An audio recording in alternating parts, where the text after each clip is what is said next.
Greetings, ladies and gentlemen, and welcome to the season premiere of Wrestling with Your Thoughts. Good to get this show off the ground again, and let's just get started. First of all, I'm Nick the Geek. I'm your host for this evening and one of your judges. I'm joined by two fantastic people down the front of us. We have Devin Andrews. Devin, would you like to introduce yourself? Sure. My name is Mr. Devin Andrews, and I have been in the wrestling business for about 25 years, mostly as a manager, and I'm looking forward to digging right into this. Awesome. And we have from the Crew Day, Remy himself. Remy, how you doing? What's going on, everyone? Crew Day. My name is Remy Sav. I've been watching wrestling since 97, WCW initially, then ECW, then WWF. So, yeah, let's get to it. Let's get to it. And in fact, I'm going to make this a slightly more important thing. Our two contestants, the return of two titans of the fantasy booking industry, the rematch that I've been trying to get off the ground for quite some time. First off, Captain, how are you doing? Oh, the captain is here. The captain is ready. He's been working on his book. He has been putting together magic. I have been waiting for this for a solid year.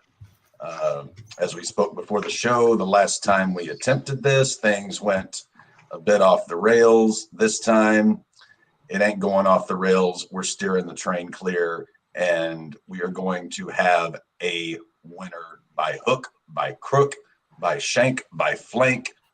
It is going to happen. Yes, it is. And of course, we are joined by the Drip King himself, who right now has been replaced, it appears, by an older version of El Americano Nightmare, Jimmy Bebe. Jimmy, how the hell you doing? I am doing fantastic. I am just living life. I've been sailing the seven seas. I've become a captain myself since the last time myself and the captain have went head to head. And I'm looking to do today, like I did 1 year ago, and crush the competition. All right, awesome. Okay, guys, so everybody knows how this is going to work. We have 3 rounds of fantasy booking. The first round will be by, in fact, we're going to decide that now. Who wants to go first? Cap, call it, heads or tails? Heads. Heads it is. Do you want to go first or second? I will allow Jimmy to go first. Awesome. Right, well, we have 3 rounds of fantasy booking, ladies and gentlemen. The first round will be the rebook of Super Brawl 99 and the 4 weeks of TV leading up to it. They will have 25 minutes and a 5-minute overtime to present their book, and then it will move on to the next person. Myself, Mr. Andrews, and Remy will be judging, giving a maximum of 3 points each per round, meaning a 9-point total from all of us at max by the end of the show. The second round will be for a rebook of WrestleMania 14, because I'm a bastard, followed by a back-to-back booking of Raw 1000 yet again, because I'm a git. And I want to test these men's brains and really pick what they can do. All right, gents. So, Jimmy, the floor is, if I can get this working. The booking starts right now, yes? The booking starts in exactly 3, 2, 1, go. Week 1, WCW Nitro, January 18th, 1999. And just like last time, I have eliminated Thunder because it is not needed. Gone. Fine. Ric Flair comes out and he's pissed. He is joined by Malenko, Arn Anderson, Benoit, and David Flair. After getting beat down last night, enough is enough. I won't have control forever, but you better believe when my 90 days is up, things will be different. Flair tells everyone that Bischoff is officially suspended and banned from all WCW events as long as he's in charge. He goes on to say the NWO has been making a mockery of WCW far too long, and he knows others have tried, but it's time somebody do something about that and end them for good. And since he is now in the position to really make that change, he's not going to let the opportunity slip through his fingers. He pleads with every member of the WCW roster to come together to take down the NWO so that this company can get back to being the best damn wrestling promotion in the world. The NWO arrived later in the day. The NWO arrived to the arena later in the limo, laughing it up. They are approached by Disco Inferno, who is still trying to hang with the boys.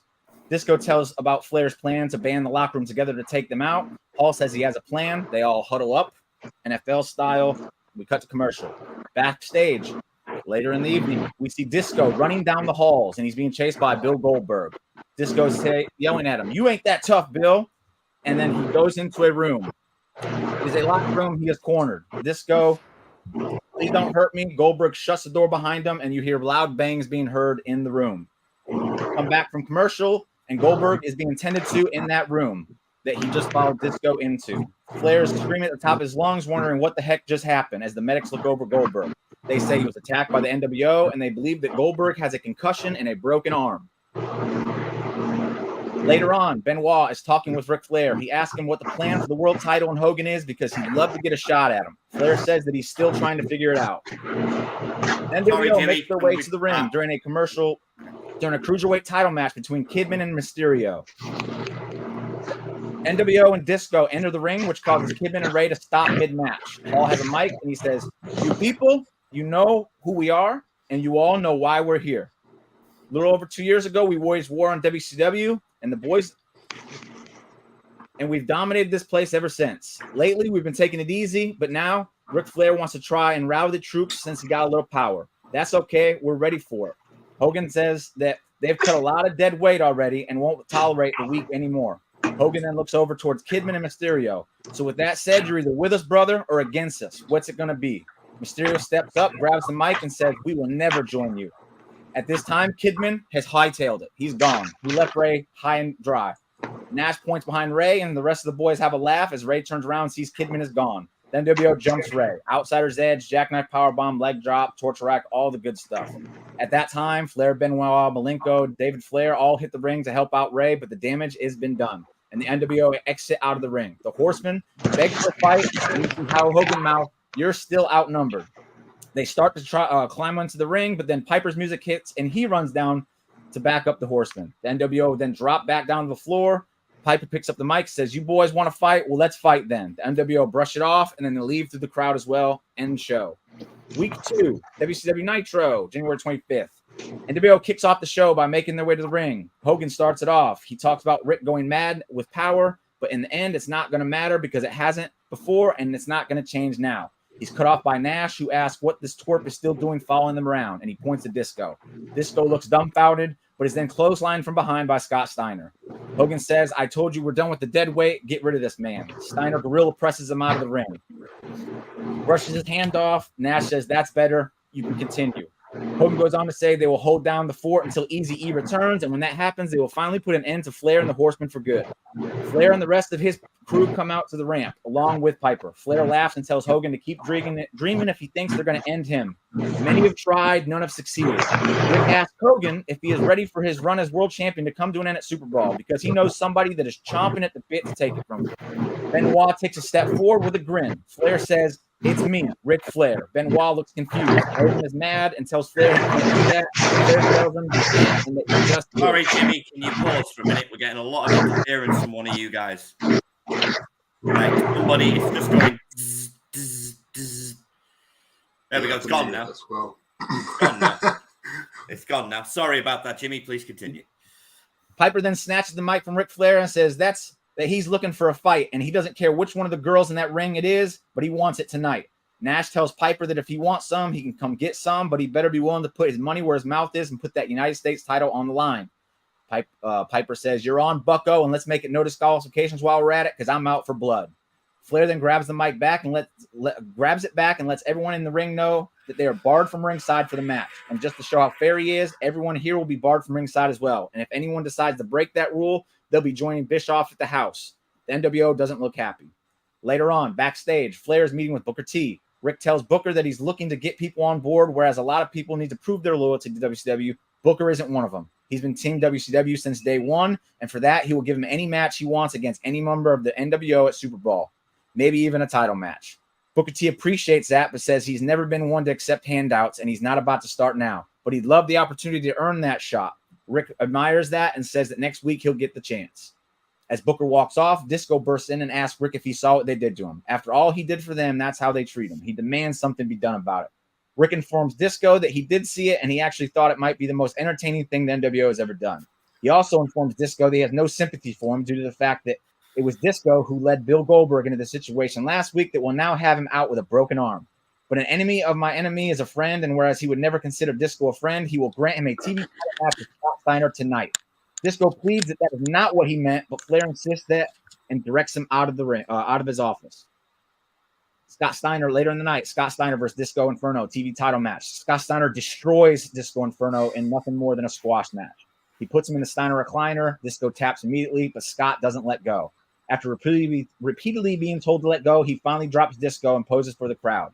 End commercial. Next match up, Lex Luger with Elizabeth and Buff Bagwell at side versus DDP. Back and forth match that ends when DDP reverses the torture rack attempt into a diamond cutter to pick up the win. After the match, Buff Bagwell jumps DDP from behind, and as Luger gets up, he joins in. Rey Mysterio runs down to make the save, but Lex and Buff gang up on him. That only lasts long enough for DDP to get back up and help fight them off before Lex and Buff retreat, while DDP and Rey stand tall. Backstage, Arn is with Flair. He brings up how the tag titles are still vacant, and he would like to be in charge of not only crowning new champions, but also bringing back the tag division to where it needs to be. Rick says he likes that idea. Main event time, Roddy Piper versus Scott Hall, U.S. title match. Nash and Hall come out to the stage together, and you can see Piper in the ring mouthing that he's got to go to the back, dummy. Nash then waves goodbye as he smirks and leaves to the back. Piper asks, what the heck is this? He was supposed to be me against Nash. Hall gets to the ring and says, you said somebody, we never said who. Piper asks for the mic, and as he grabs it from Hall, he spikes it over his head, and the match starts. Back and forth match with fighting through the crowd, on the stage, choking with chains, chair shots, all the good stuff you expect from a no disqualification match. Scott Hall brings the U.S. title into the ring, but Piper gets the upper hand. He low blows Scott Hall and takes the U.S. title. He stands in the corner, lining up Hall to hit him with it as he stands up, but all of a sudden, Piper drops to his face. We pan out. Kidman has come out of nowhere. He tripped Piper up and then pulls him and crotches him onto the ring post.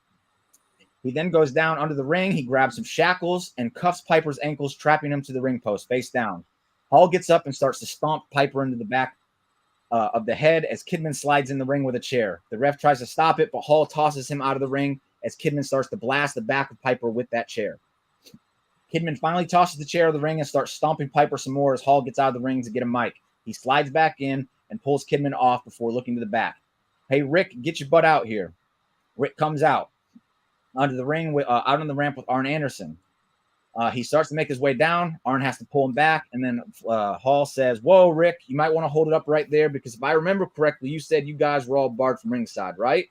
Flair is livid as Arn holds him back more. Scott starts again. Now, I know you're expecting Piper here to be a good boy soldier in your little war here, but from where I stand, it doesn't look like he's going to be much help. Now, the way I see it, you got two choices here. You can call this match, and I walk out of here with the United States title, or I can continue to let my new Chico here turn Piper's head into a meat patty.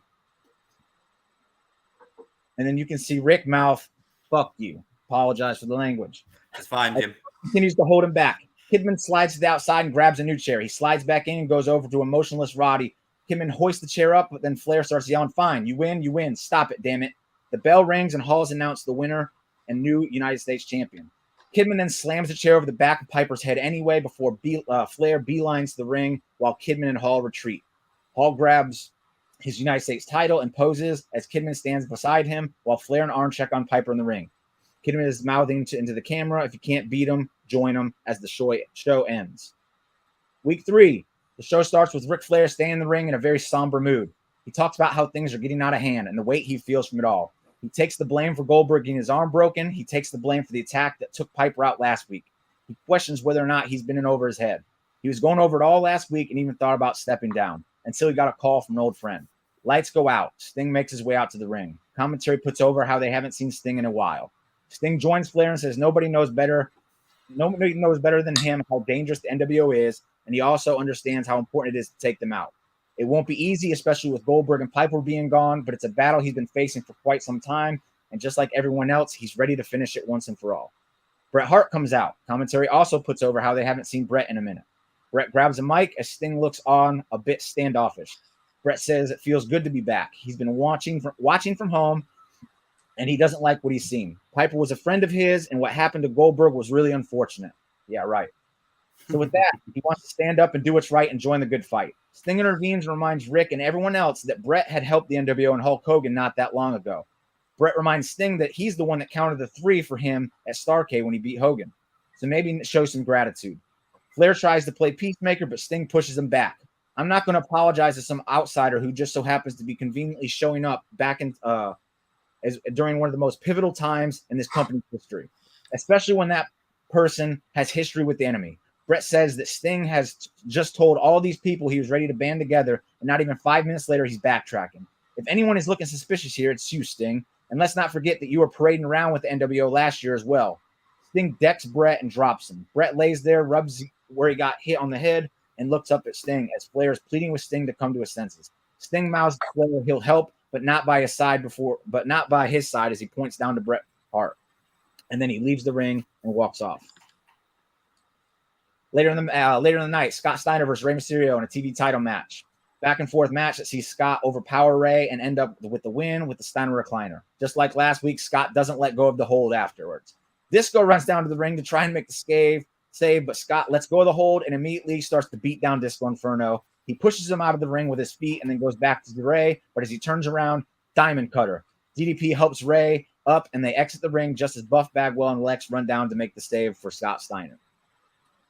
Arn is on the stage, back from commercial break. He is joined by 7 members of the roster. Arn informs everyone that these 7 men all had their names randomly drawn for the tag tournament early in the week, and that we're going to start this tournament tonight. We don't have many tag teams right now, so we're going to do with what we can to get this tag division back to where it needs to be. The names on the stage: Chris Jericho, La Parka, Chris Kanyon, Saturn, Norman Smiley, Kurt Hennig, and Disco Inferno, who is still a little bit woozy from the attack that he just took. Arn says Buff Bagwell's name was drawn as well, but he was too chicken shit to show his face out here with the rest of the boys. These men were all responsible to finding their own partners for the tournament, and from his understanding, every one of them has found their partners, and that we will have 2 matches each week, with the winner being crowned at Super Brawl. Jericho, with Ralphus at his side, interrupts and states that he hasn't been able to find a partner. He asks Arn if he could help appoint someone worthy of the task, but because it would be a travesty to all his fans if he would become a conspiracy victim once again. Arn tells Chris that if he wasn't such a jackass, he could have found a partner, to which Jericho flips out. Arn then tells Chris that he is in fact going to help him, and a matter of fact, he has found his partner, and it's the man standing behind him. Jericho turns around and realizes that Arn was referring to Ralphus. Jericho throws another temper tantrum. Back in the backstage, Bret Hart is in the office with Flair. He wants to know what the heck that was all about. Rick assures him that he will get it sorted out, but wants Bret to focus on the task at hand.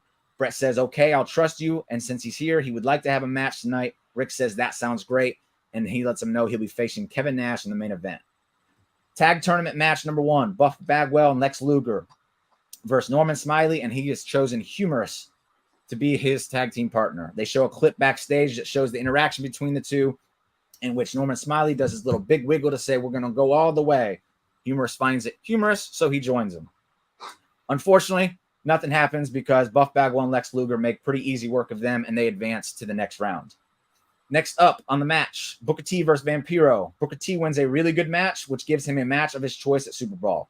Mean Gene comes in and interviews him and asks him who he plans on challenging at Super Brawl. Booker says he doesn't know because everything is so chaotic right now, but he's going to keep his options open for the next few weeks while hoping everyone can find a way to get on the same page. He wouldn't mind getting his hands on anyone from the NWO, but things are unfolding, and he wants to make sure he makes the right choice. Tag tournament match number 2, Chris Jericho and Ralphus versus La Parka and Psychosis. Jericho carries the load in this match, struggling to keep up with both members of the other team. He finds himself in his own corner, struggling when Ralphus decides to tag himself in. Jericho is mad and starts to throw a fit that takes him out to the floor. He starts kicking the steps. Ralphus comes in and gets a big splash from Psychosis immediately. Psychosis then goes for a scoop slam, but Jericho has now turned his attention, grabs Psychosis by the ankles, trips him, and Ralphus falls on top of him, much like Bobby Heenan did back in the day. And then he holds his ankles down out of sight for the ref to count 1, 2, 3. Jericho and Ralphus pick up the win and advance to the second round of the tournament. Backstage, Nash enters Flair's office with Hall and Kidman. Rick is sitting around with Benoit, Malenko, Arn, and David Flair. David stands up, but is asked to sit his butt back down by Nash. Flair nods. David Flair sits down. Nash lets me know he's not here to fight, but wants to know who Flair thinks he is, booking him for a match with Bret Hart on such short notice. Rick laughs and asks him what he can do to help, very sarcastically. Nash says he can offer him a spot in that main event at Super Brawl if he beats Bret tonight. Malenko chimes in and says absolutely not, which leads Kidman to step up and tell him to keep his mouth shut while the big boys are talking. Malenko stands up and tells Kidman to make him, to which Kidman gets right in his face and says he would love to. Hall pulls Kidman back and says, easy now, easy. We're not here for the ice munchkin. Flair says he actually likes the sound of that, but then he says that if Bret Hart beats him, that Flair gets to add someone to the match instead. Nash agrees and heads out. Main event time, Bret Hart versus Kevin Nash with Hall and Kidman at his side. Malenko and Benoit make their way out to the ring halfway through this match. They have their eyes set solely on Hall and Kidman from across the ring. Nash dominates for most of this match, but then towards the end, Bret starts his comeback. He looks for the sharpshooter, but Hall and Kidman jump up on the apron to distract the ref. This causes Benoit and Malenko to come over and get involved and pull the boys down. As this goes down, Bret completely has the sharpshooter locked in and is sitting deep in it. Nash starts to tap, but the ref is still distracted by the fight going on outside the ring. As this is going down, Nash appears to have passed out, and Bret has his head down from exhaustion. Sting appears and clocks Bret Hart on the top of the head with his bat, KOing him. Sting then backtracks up the ramp as the ref turns around and notices both men down. He counts to 10, no winner. Commentary starts to question Sting's loyalty as he stands atop the entryway, and the show closes.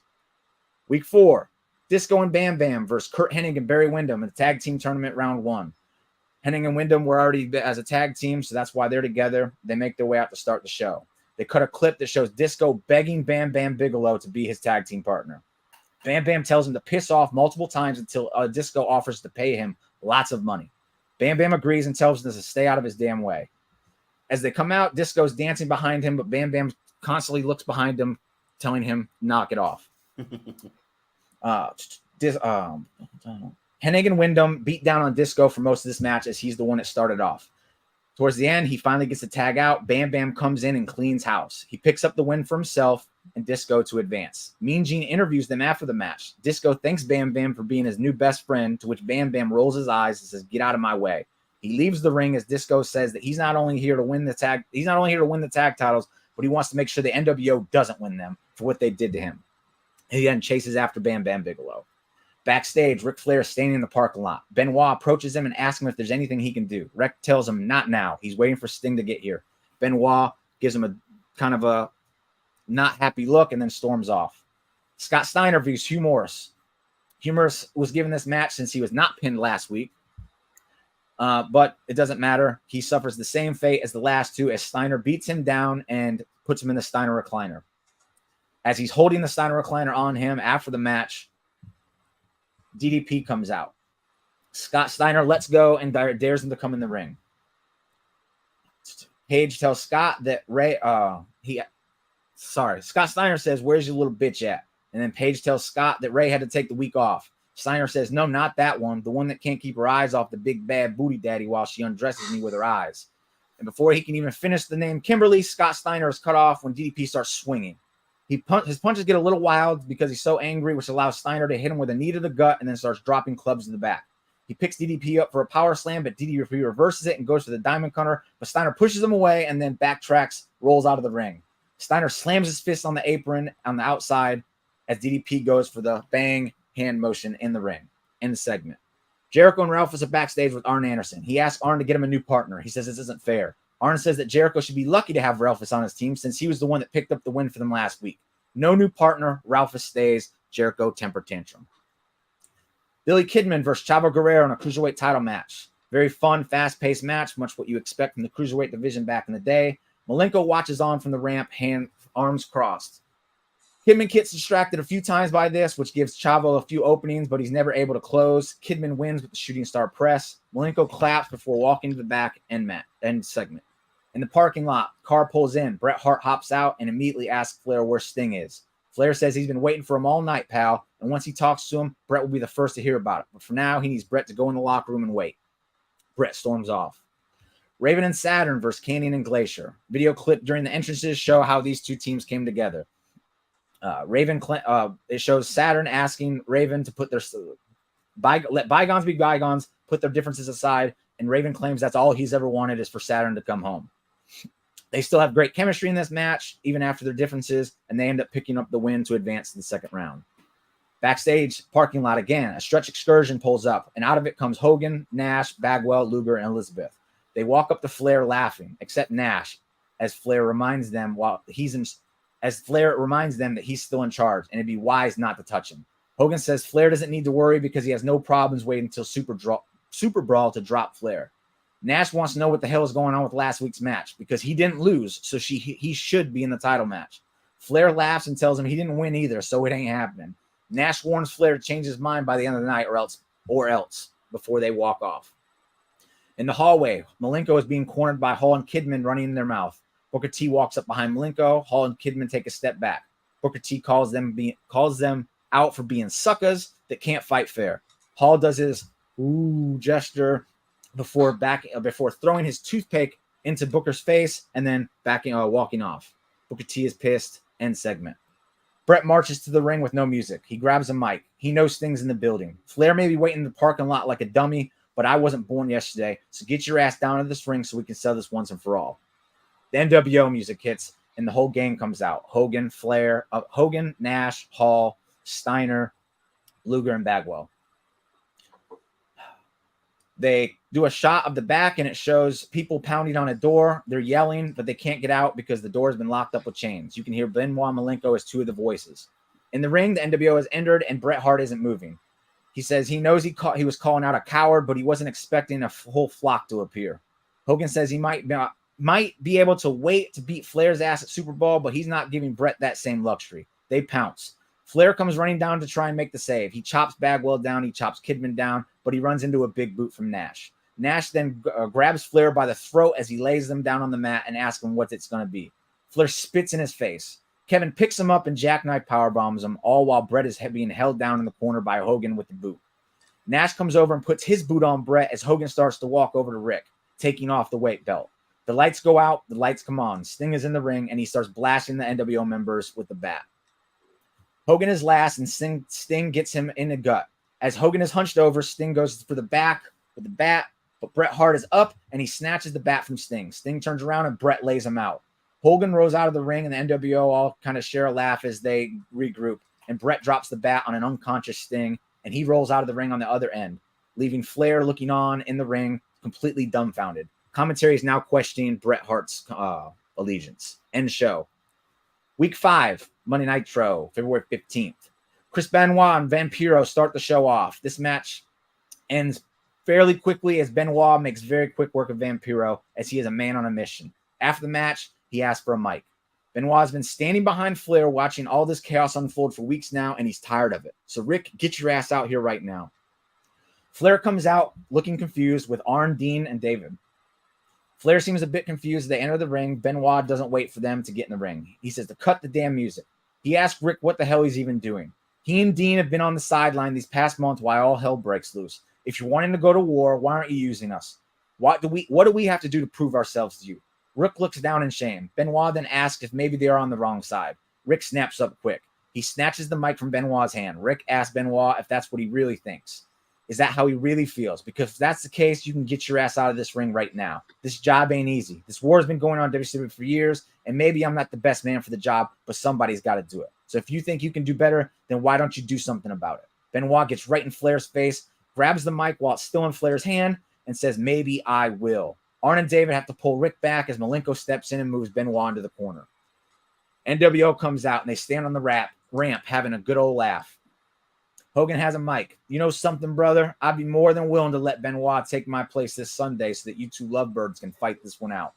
Hogan goes on to talk about how Rick may be one of the greatest wrestlers of all time, but he's no icon, and even on his best day, it would be an impossible task to climb this mountain, brother. With everything else, he doesn't stand a chance in hell. Nash grabs the mic, and then before he can even say a word, Rick cuts him off. Enough! Rick has went completely psycho mode. You want it in the match, Nash? You got it. Nash laughs and nods his head in approval as Hogan looks happy about this. Rick then says that since Nash didn't win the match to get in, Rick gets to pick someone to join too, since Bret didn't lose either. And since Bret has other things he'd rather focus on, he turns his attention to Benoit. You want something to do? You want a match? You want to prove yourself? You're in too. NWO doesn't like that decision. And while we're at it, Flair then returns his attention and he says, while we're at it, your new whipping boy right there wants to play with the big boys. He'll be defending his title against Dean at Super Brawl 2 as Rick puts his arm around Malenko's shoulder. Kidman throws a fit as Hulk calms him down. Rick says Benoit and Nash will main event tonight, and Rick is going to be the referee. He rips off his blazer and slams on the mat, his beat red in the face. Hogan says this is all unfair and that Flair is a madman. Flair says, I know. Woo! And while we're at it, anybody in the NWO that doesn't have a match at Super Brawl is banned from the arena. They show up. They're with Bischoff at the house, just like last time. You want to talk about fair? Things haven't been fair for a long time. So why start now? So cut their damn music, play his music, and let's get on with the show. Woo! NWO is furious. Oh, cut their mic, play his music. Sorry. Chris Jericho and Ralphus versus Saturn and Raven in the second round of the tag tournament. Jericho is once again left to carry the bulk of the load here. Jericho finally gets both men down and crawls over to tag Ralphus. Ralphus enters the ring, but immediately trips over the rope and falls to the ground. He looks injured as he grabs onto his knee, much like Peter Griffin. Ooh. The ref checks on him as Saturn finally gets to his feet in the ring. He looks confused. As this is happening, Jericho sneaks behind Raven on the outside and slams him into the steps. He reaches down his pants and pulls out some brass knuckles. He sneakily slides into the ring behind Saturn and blasts him in the back of the head before sliding back out of the ring and running back over to his corner on the outside. He jumps on the apron, leans over, tags himself back in, and then as he gets in the ring, he convinces the ref to turn around. He goes over, pins Saturn. 1, 2, 3. Jericho has pulled off another one. Ralphus gets up unharmed, and they embrace and celebrate in the ring. In the back, Hogan and Nash are with Buff and Lex. Hogan tells them how important it is to win tonight. Buff says to relax. He's Buff. He's the stuff. And the girls, Nash cuts him off and says, enough. Just get the job done. We need you this Sunday, and losing to Disco would be an embarrassment that would be very hard to overlook.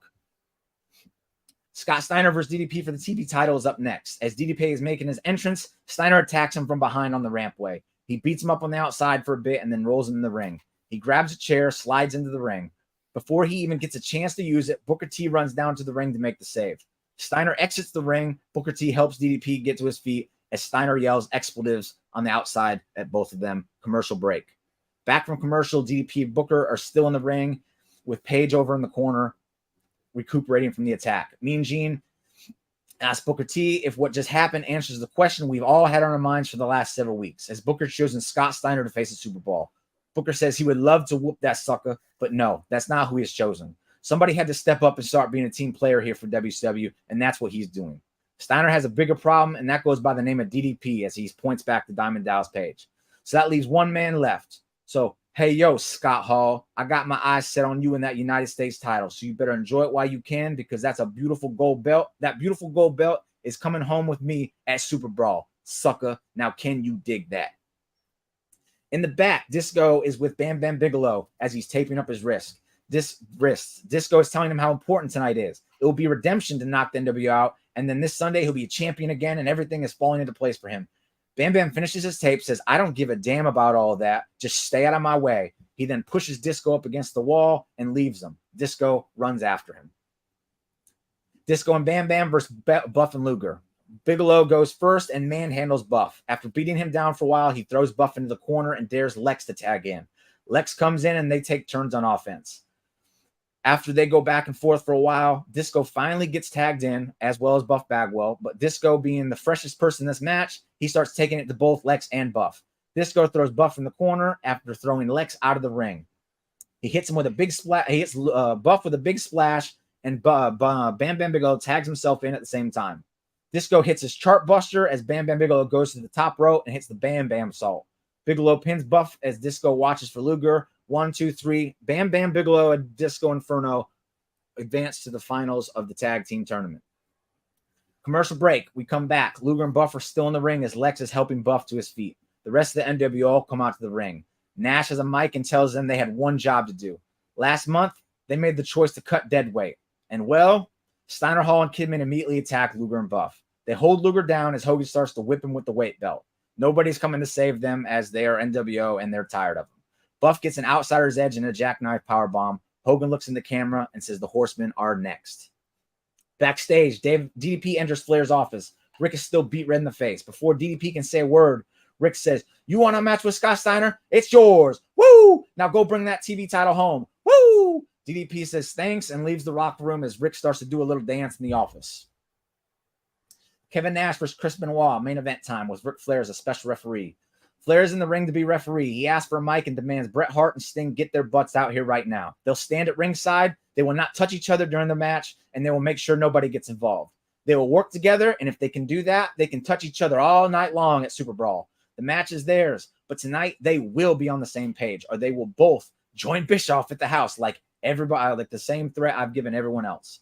Bret comes down, grabs a chair, and sits on the bottom of the ramp. Skylight shows Sting in the rafters, watching over, leaning over like he always did. Rick says that if he wants to hang out in the little birdie's nest, have at it. I'm cuckoo, you're cuckoo, we're all cuckoo. Let's get this show on the road.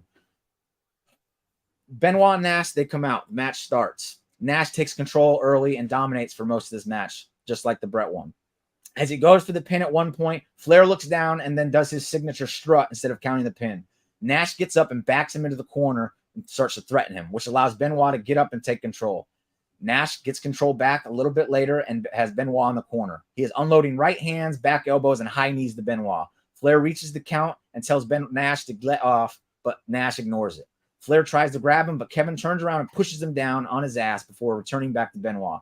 Flair gets up, spins Nash around, and starts hitting him with the chops, right hands, chops, right hands. He backs Nash into an opposite corner. Benoit then comes over, joins in, and both him and Flair start laying in stomps to Nash. Hogan, Hall, Steiner, and Kidman all come out to make the save, but Booker T, DDP, Malenko, and Flair are all chasing him as an all-out brawl ensues. Bret Hart, he gets up from the chair and he starts as well. Buff and Luger run down as well to try and help WCW, but they end up getting beat up by WCW as well. They don't want them on their side. In the ring, Flair's put the figure 4 on Nash as Benoit flies off the top with a diving headbutt. Benoit covers Nash. Ric Flair counts to 3 as all mayhem breaks loose on the outside. It gives Benoit the victory. Hogan has slipped away from it and slides in the ring. He stands up and runs into Benoit and Flair. He turns to get away, but Bret has slid in behind him. Hogan is cornered. Sting then comes down from the rafters. He unhooks himself. Hogan is now surrounded by all 4 men. He drops to his knees and begs, but Bret jumps at Sting, and they start to brawl out, and then they fall out the ring. Rick inches closer to the ring, really getting ready to beat him down, but Hogan lunges forward and hits him with a low blow. He stands up and lunges at Benoit, but Benoit throws him down, puts him in the cripple crossface as Hogan's tapping viciously on the mat. And that is how we close out the last episode of Nitro before Super Brawl. 5-minute overtime remaining, Jim. Scott Steiner versus DDP for the TV title match opens up. This match is an all-out brawl that sees Steiner work over the midsection of DDP with shoulder thrusts, suplexes, and body stretches, while Page plays the role of a guy who just won't stay down. At one point, DDP hits the diamond cutter, but can't make the cover quick enough due to his ribs. In the end, Steiner drops DDP on the edge of the ring apron to keep DDP down. He applies the Steiner recliner, and Page passes out from the pain. Scott Steiner wins to retain the TV title. Tag title match, Disco and Bam Bam versus Jericho and Ralphus. Jericho and Disco start. When Disco tags in Bigelow, Jericho looks scared. He tries to tag in Ralphus, but Ralphus refuses. Bigelow manhandles Jericho. Jericho finally gets free and goes outside the ring. He groups up with Ralphus on the outside. Bigelow runs at them, and Jericho throws Ralphus in the way as he slides back in the ring. Bigelow takes Ralphus out. Jericho points out to the ref that Ralphus is hurt. Jericho then runs at Disco to knock him off the apron and into the barricade below. Bigelow slides in the ring and grabs Jericho from behind, but Chris Mule kicks him with a low blow that drops Bigelow to the mat. Jericho slides out to the floor using his feet and leverage from the rope. He slides Bam Bam out of the ring and with his feet. He then goes outside, picks Disco up, and throws him into the ring. Jericho re-enters the ring and slaps his hand as hard together as he possibly can. He gets the ref's attention and signals there was a tag. Did you hear it? He goes for the pin, but Disco kicks out. Jericho starts to do a temper tantrum once again. He finally collects himself and goes over to Ralphus as he gets pulled up to his feet using the ring. Jericho tells him to go sit on Bam Bam Bigelow so that he can't get up. Ralphus looks confused but does it anyway. Jericho puts Disco in the Lion Tamer. Bam Bam gets free after literally a second of Ralphus sitting on him and is so pissed about the fact that Ralphus just sat on his face that he continues to beat Ralphus down on the outside. Disco is forced to tap and Chris Jericho and Ralphus win. And they are your new tag team champions. Chris Jericho grabs both the titles and runs to the back, leaving Ralphus to get mauled by Bam Bam Bigelow. In the backstage area, Flair and Benoit are talking. Flair tells Chris that it's very important they work together, especially since things haven't been working in their favor. Flair extends his hand for a handshake. Benoit hesitates but agrees and shakes his hand. Kidman and Malenko. Kidman runs and jumps on Malenko as the bell rings. It's a great cruiserweight match. Again, like all cruiserweight matches, very high-paced action. In the end, Malenko goes for this Texas Cloverleaf, but his leg gives out as Kidman was working over that leg the entire match. Kidman then slams him into the ring post and hits the Shooting Star Press for the win. Billy Kidman retains. Sting versus Bret Hart. This is the match of the night. The ref has to pull each man off each other multiple times early as it started out as a brawl, but it moved beautifully into a wrestling match towards the middle of it. Brett sells every bump masterfully. Sting brings all the energy that you'd expect. Sting tries to get the win with the Scorpion Deathlock, but Brett reverses into sharpshooter. Sting is able to escape by getting to the ropes. Brett lets go at the count of 4. The match kicks into high gear after this as both men pick up the pace. Brett hits Sting with an atomic drop, but Sting stares him in the face, beats his chest, lets out a big woo, and then backhand, right hand, kick the chest. He tosses Brett in the corner, Stinger splash. He runs to the other side, comes back for another Stinger splash, but Brett steps forward, catches him, and drops him on the turnbuckle. Sting staggers out. Brett hits a backbreaker over his knee and then locks Sting into the sharpshooter. Sting crawls the rope, but as he's about to grab it, Brett drags him to the center of the ring. Sting taps. After the match, Sting and Brett have a stare down for each other. Sting reaches out for a handshake. Brett accepts. They embrace in a hug, and Sting holds Brett hands up. They are now on the same page. Scott Hall versus Booker T. Booker comes out on top of the ramp. Kidman clips him in the knee from behind. He attacks the knee. Flair and security come out to break it up. Booker demands the match still happens. Flair allows it. Booker T fights through the pain in this match. He fights from underneath the whole time. As Hall goes for the outsider's edge, Booker T wiggles free and hits a jumping sidekick, but his leg is out, so there's not much behind it, and Hall kicks out. Hall gets desperate and tries to use the U.S. title. Booker ducks it. Hall stops himself short of hitting the ref. Ref snatches it. Booker T rolls up Hall from the back. 1, 2, 3. Hall can't believe it. Booker T escapes with a duh and is now your new United States champion. Main event time. Benoit carries most of this match as he is out to prove a point. Much like in the Vampiro, he is a man on a mission. When he's not taking it to Hogan or Nash, he's saving Flair. Nash and Hogan eventually are able to double team on Benoit. Flair is able to return the favor and save Benoit. Flair hits Nash with a low blow and clips Hogan at the knee. Flair then hits some knees to Hogan's leg and then slaps on the figure 4. Benoit looks on, hesitates for a moment, which gives Nash time to get in the ring. He runs to break up the hold, but Benoit then throws him down and puts him in the cripple crossface.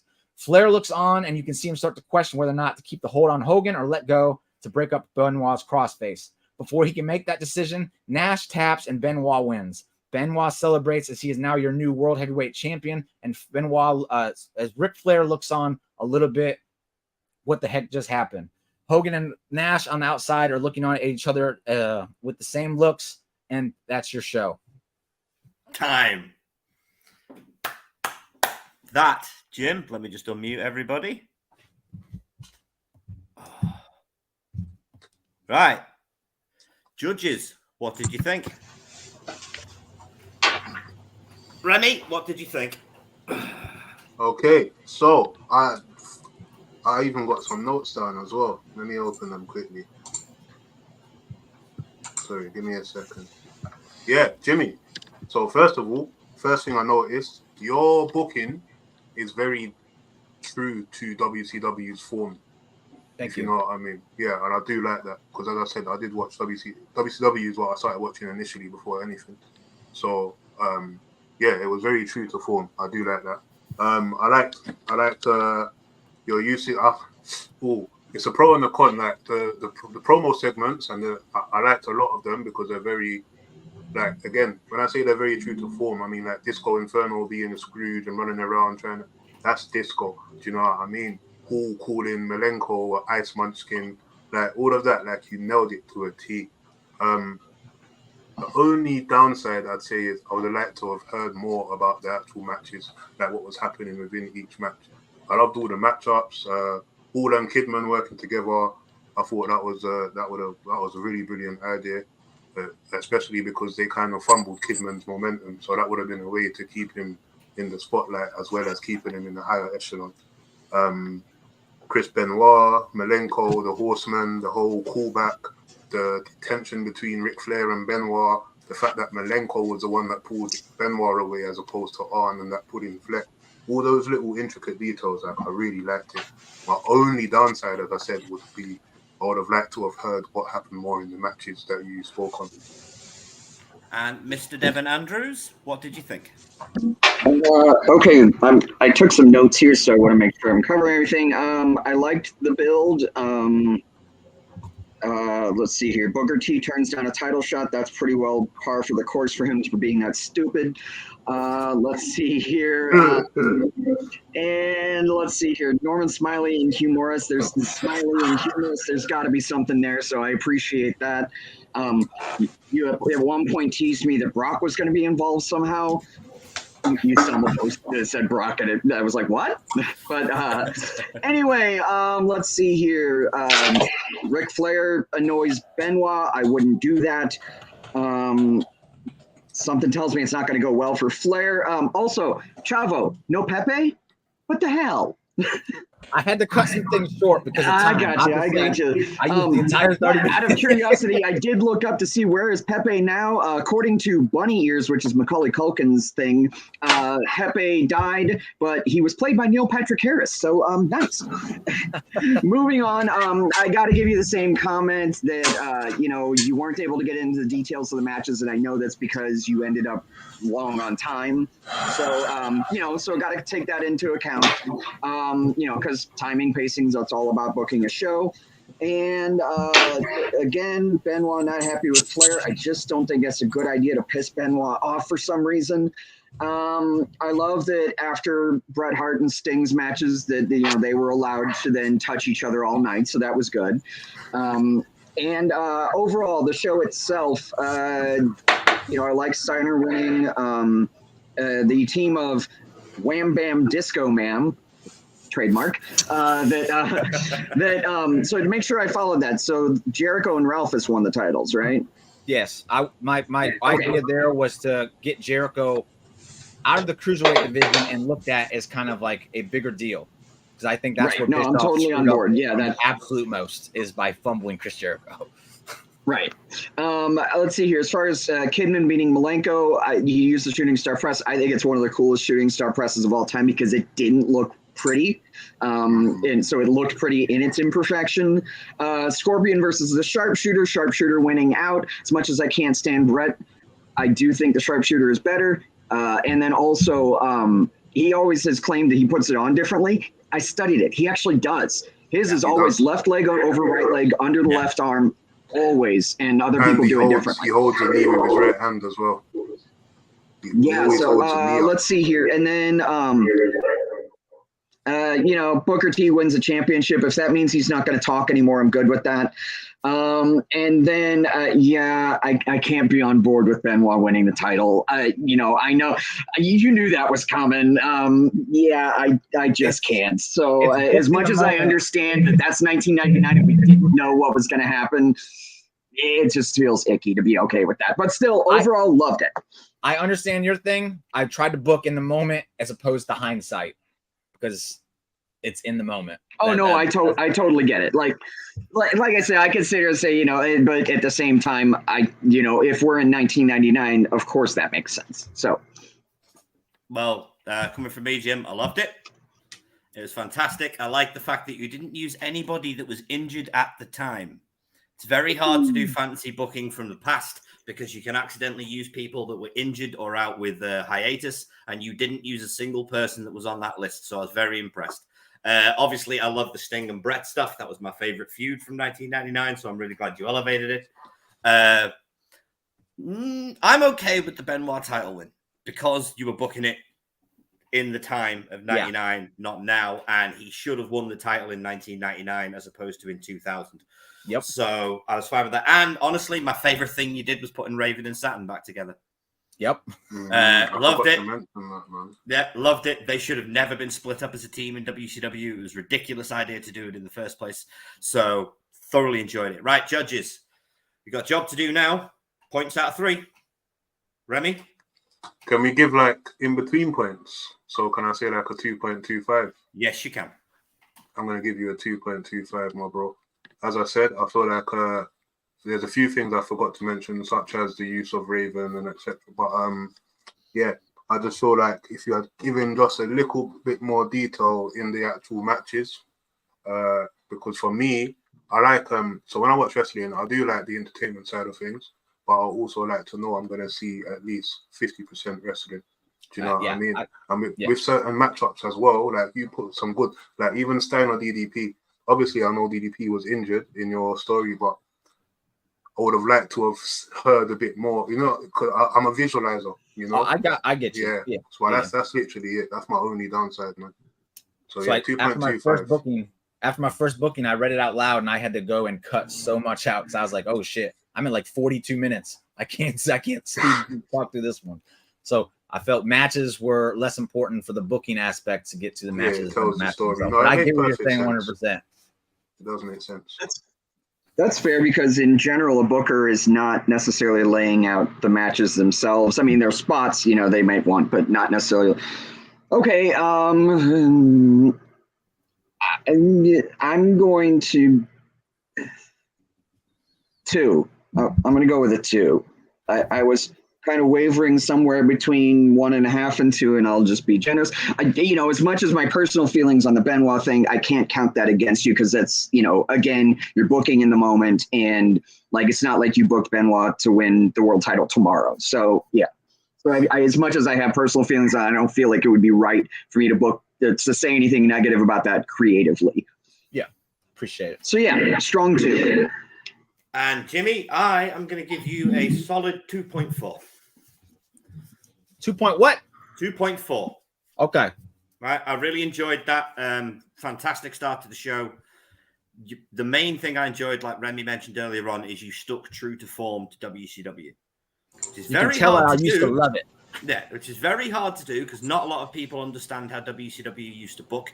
Batshit crazy and backwards. That's WCW, especially in 1999. But you managed to revert it back to their 1996, 1997 booking style, which I really enjoyed. So that's a 2.4 from me, giving you a total of 2.65 points for the first round. Right, Cap, are you ready? Well, you said 2.65. I had No, 4. It was 6.65 overall. 6.65. All right. Okay. Okay. Let me just move you into the starting position. Ladies and gentlemen, the captain's book starts now. All right. So much like Jimmy, we're getting rid of Thunder. We're also getting rid of Sold Out because Sold Out was the worst pay-per-view ever. We're starting out Monday Nitro, January 4th, 1999. Ric Flair's inauguration segment as president. He comes out, the big hoopla, 2001 Space Odyssey. He wants to thank everyone, especially Randy Macho Man Savage, who had a hand in him defeating Bischoff the week prior. He says there's going to be a lot of changes. They're going to be going on in WCW under his reign. First off, we are going to be starting a tournament tonight to crown new world tag team champions. It is going to be an 8-team tournament. But that is not the biggest thing because he has a lot of problems with what went on at Starrcade 1998. So tonight, in the main event, it is going to be the rematch. Goldberg versus Kevin Nash for the World Heavyweight title. Woo! Tag team tournament quarterfinals. Kurt Hennig and Barry Windham versus Psychosis and La Parka. Winnig and Windham catch Psychosis and La Parka. They advance. Billy Kidman defeats Juventud Guerrera, retains his cruiserweight title. Then we have Hulk Hogan, whom we have not seen, Hollywood Hogan, whom we have not seen since he announced his quote-unquote retirement. He comes out for a promo, and he says he wants to challenge the winner of Goldberg and Nash tonight. So Hollywood Hogan is back. He wants to face the winner. We have Chris Benoit versus Chris Jericho. Benoit catches Jericho because of Ralphus not doing what Jericho told him to, accidentally bumps him on the apron. He falls into the crossface and he has to tap. Jericho's upset with Ralphus as his head of security.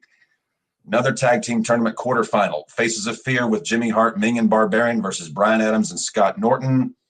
It is going to be the Faces of Fear catching them. World TV title. Scott Steiner with Buff Bagwell defends against Ernest the Cat Miller. Always love me some Ernest Miller. And Steiner is going to catch him.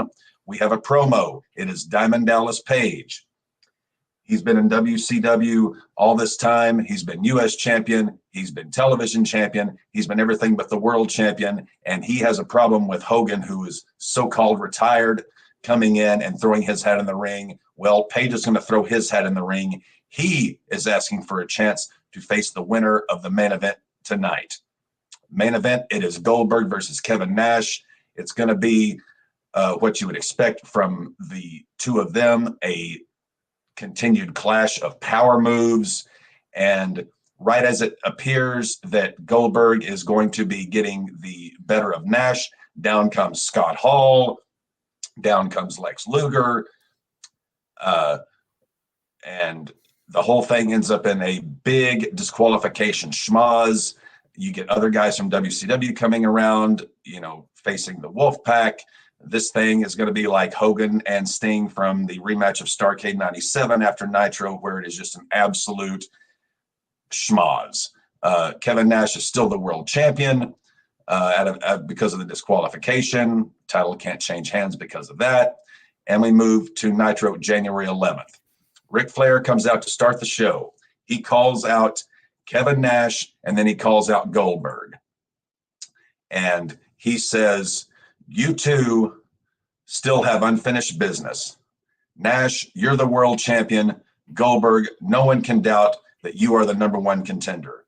But just how we're going to settle this, I don't know yet. But I will be letting you guys know very shortly. Oh, and by the way, Kevin Nash, tonight, you are going to be facing in the main event in a steel cage, Scott Hall. Because we know it was Scott Hall that hit you with the stun gun at Starrcade.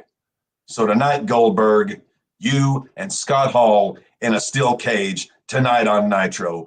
Woo! Tag Team Tournament quarterfinals. We have the team of Raven and Canyon versus Fit Finlay and Dave Taylor. Raven and Canyon are going to win this one. It's going to be a very hard-fought, just, brawl with a lot of potatoes being thrown, as they say. You got Fit Finlay and Dave Taylor in there. Raven and Canyon are going to go over. We got Booker T versus Lex Luger with Scott Hall. Luger is going to be getting the best of Scott Hall, and then all of a sudden, bam, lights go out in the arena. We don't know what's going on. Lights come back up. Both guys, what happened? Booker T, axe kick, bam, down goes Luger. 1, 2, 3. Booker T gets the win. Luger and Hall are like, what in the world is going on here? We don't know. What the hell just happened? Next match, Tag Team Tournament quarterfinals. Hugh Morris and Van Hammer versus Scott Steiner and Buff Bagwell. Always love me some Hugh Morris and Van Hammer, but Steiner and Bagwell are going to advance here in this Tag Team Tournament. And then we have a U.S. Heavyweight title match, a match I always wanted to see. I had to throw it in here. Dean Malenko versus Bret Hart. Always wanted to see these two clash. Cannot think of a time when they did. This would be the show stealer of the night. Obviously, Bret's going to catch Malenko, but anyone who knows wrestling knows these two would put on an absolute mat classic. Bret Hart is your U.S. champion still. Hollywood Hogan, he comes down for a promo with Mean Gene. He reaffirms his desire to face the World Heavyweight Champion. Well, as Hogan is talking, down comes DDP. DDP and Hogan have a face-off, words in the ring. DDP says, Hogan, you've been around too long. It's time for you to realize your time has passed. Hogan says, I'm just getting started, Jack. These two have a stare down with Mean Gene kind of in the middle. Security comes in and they kind of pull these two apart, keeping little Mean Gene from getting walloped.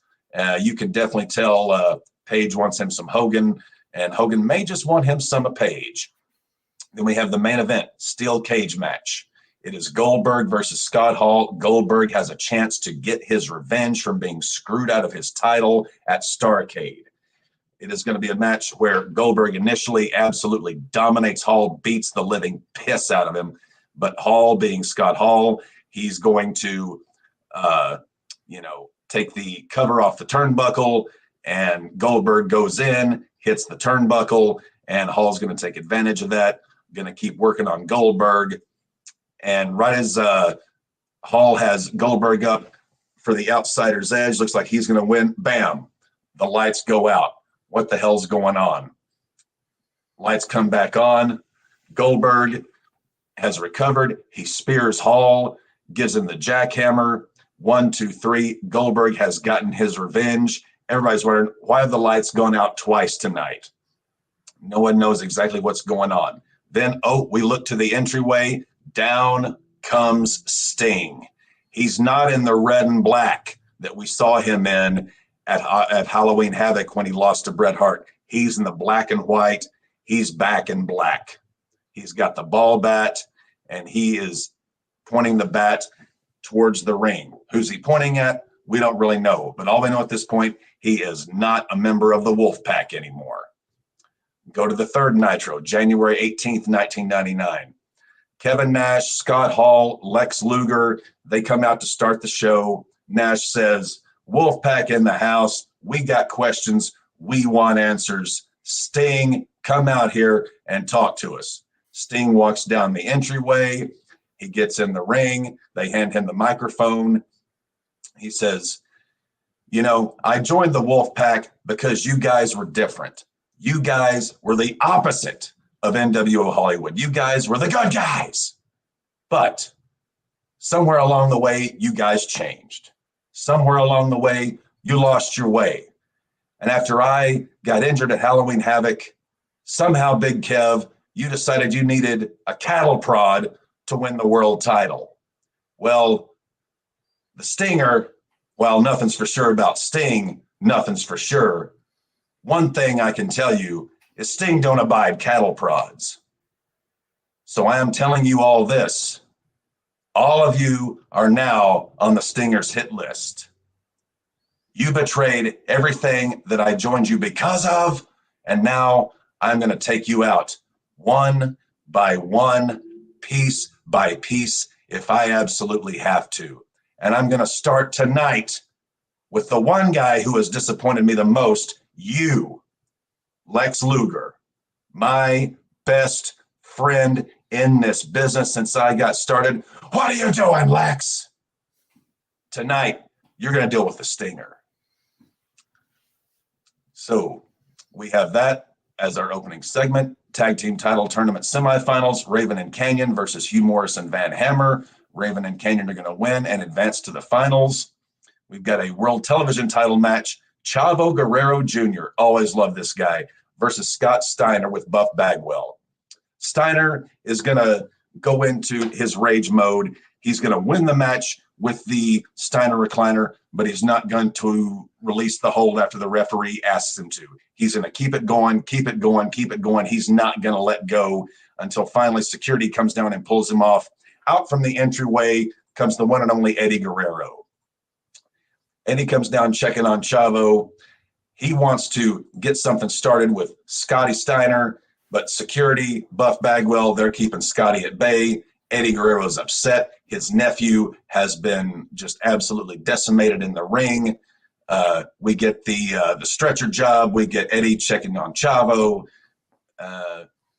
This is not looking good. Eddie is not very happy.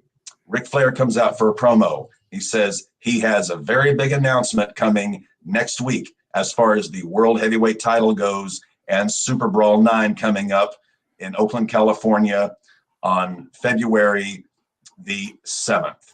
But he is still working out all the details, all the little plans, but he tells everyone, tune in next week because he will finally be able to put the kibosh on all this mess and settle who is the true World Heavyweight Champion. Tag team tournament semifinals, Barry Windham and Kurt Hennig versus the Faces of Fear, Ming and Barbarian. Windham and Hennig win this one. These two are classic wrestlers, great workers. Obviously, Ming and Barbarian kind of getting, towards the end of their window. Not that Windham and Hennig aren't, but these two guys can still go in the ring. Next match, Diamond Dallas Page versus Brian Adams. Rest in peace, B.A., love you. Wish we could have seen more of you. DDP defeats Brian Adams. Mean Gene comes into the ring and puts the mic to DDP's mouth. DDP challenges Hollywood Hogan at Super Brawl 1-on-1. And Hollywood, if you got the Stones, Jack, meet me in Oakland. Number one contenders match. It is a three-way dance. Booker T versus Chris Benoit versus Chris Jericho. This is going to be, given the three great performers we've got here, it's going to be a phenomenal match.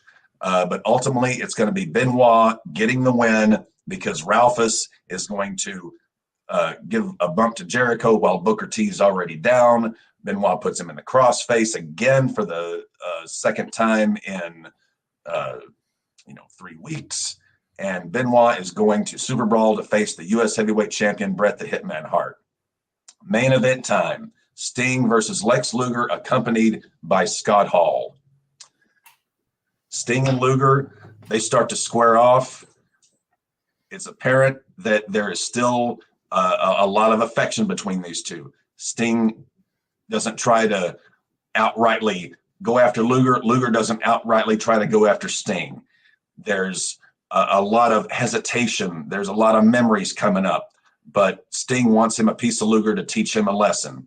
Ultimately, it's going to be another big classic WCW disqualification schmoz between Sting and Luger, with them never really getting to settle it, because down's going to come Kevin Nash, down's going to come Goldberg, and the battle lines are being drawn here. We can clearly see that, Sting is not with the Wolfpack. The Wolfpack now is basically Nash, Hall, Luger, and Goldberg and Sting kind of on the WCW side. We don't really know much about DDP other than that he only works for himself. Monday Nitro, January 18th, January 25th, 1999. Ric Flair announces the main event for Super Brawl. First time ever in WCW, it is going to be Goldberg versus Kevin Nash in the Steel Asylum cage, which is not your normal cage. Every time these guys get together, we always have interference. Someone wants to get in. Well, we're going to solve that. It's not going to be your normal cage that just wraps around the ring. It's going to be a cage that goes all the way down to the floor, and there is going to be a dome roof on it. No one is going to interfere in this match. No one is going to be able to have a hand in deciding it. It is going to be the two best in the company competing for the World Heavyweight Championship. We have World Television title match. Eddie Guerrero challenging Scott Steiner with Buff Bagwell.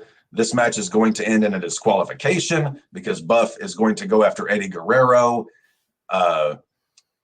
And the two of them are going to give Eddie Guerrero a good beat down. But Eddie Guerrero is going to, at the end of the match, crawl over, ask for the microphone, and he is going to basically tell Scott Steiner, you can't do anything without your little Barbie doll with you.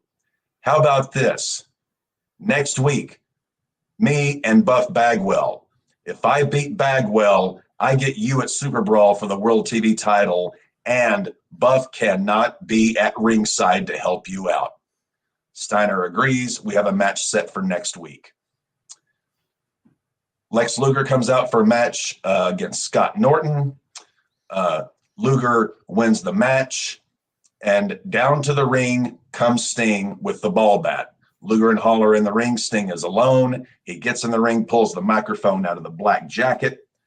He says, Luger, last week, we didn't really get to physically discuss everything that's going on.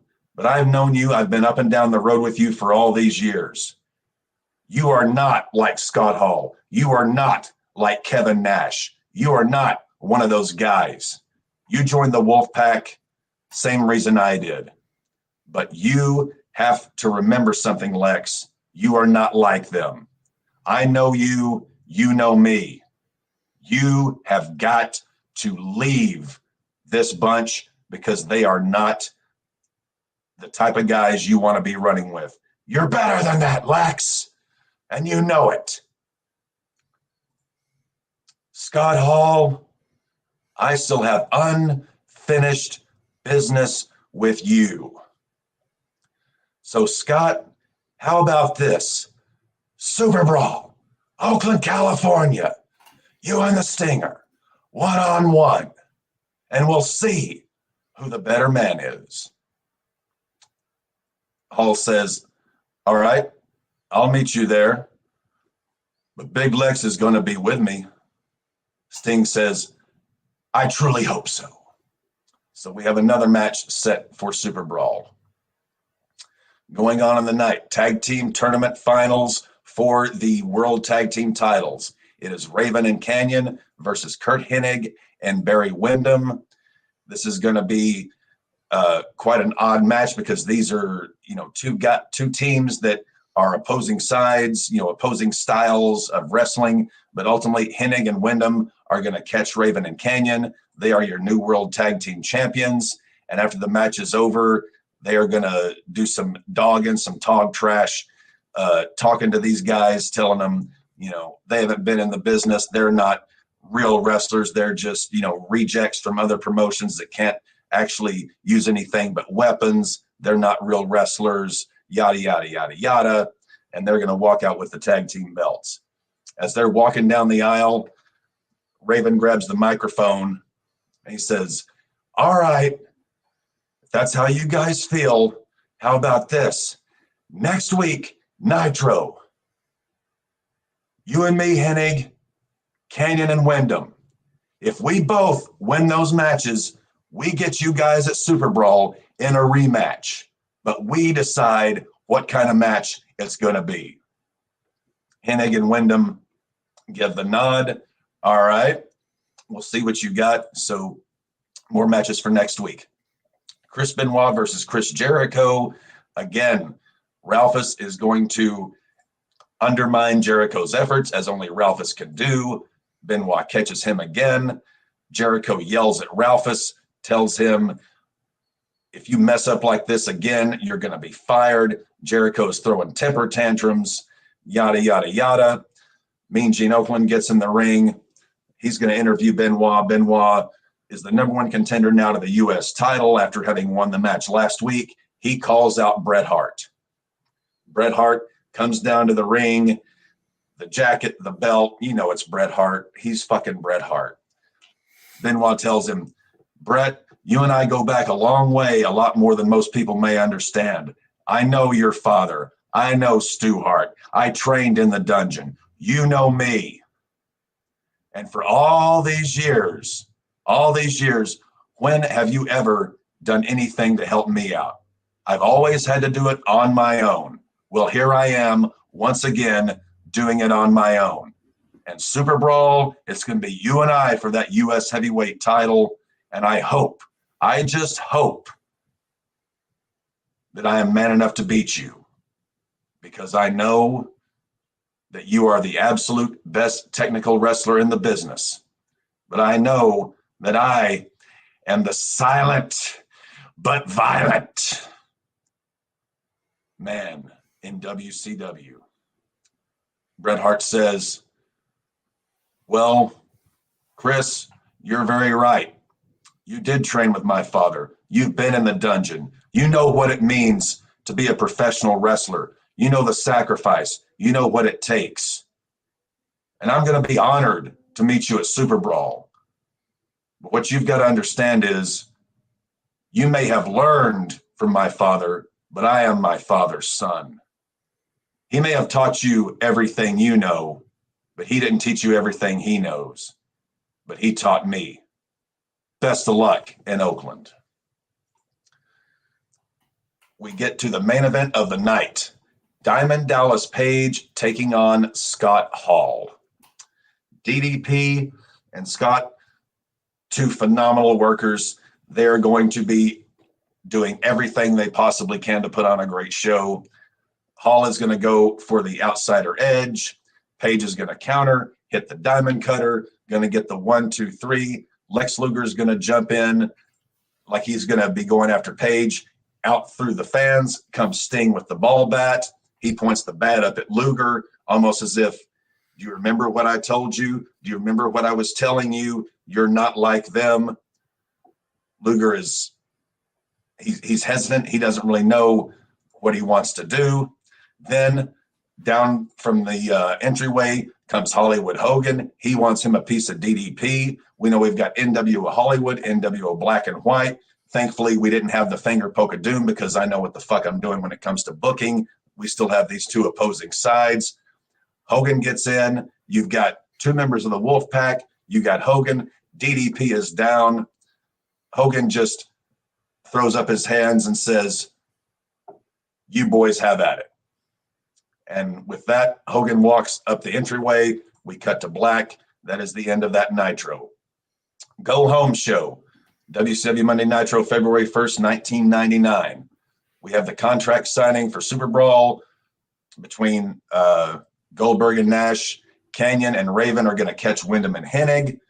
Guerrero is going to beat Bagwell. He's going to face Steiner at Super Brawl without Bagwell at his side.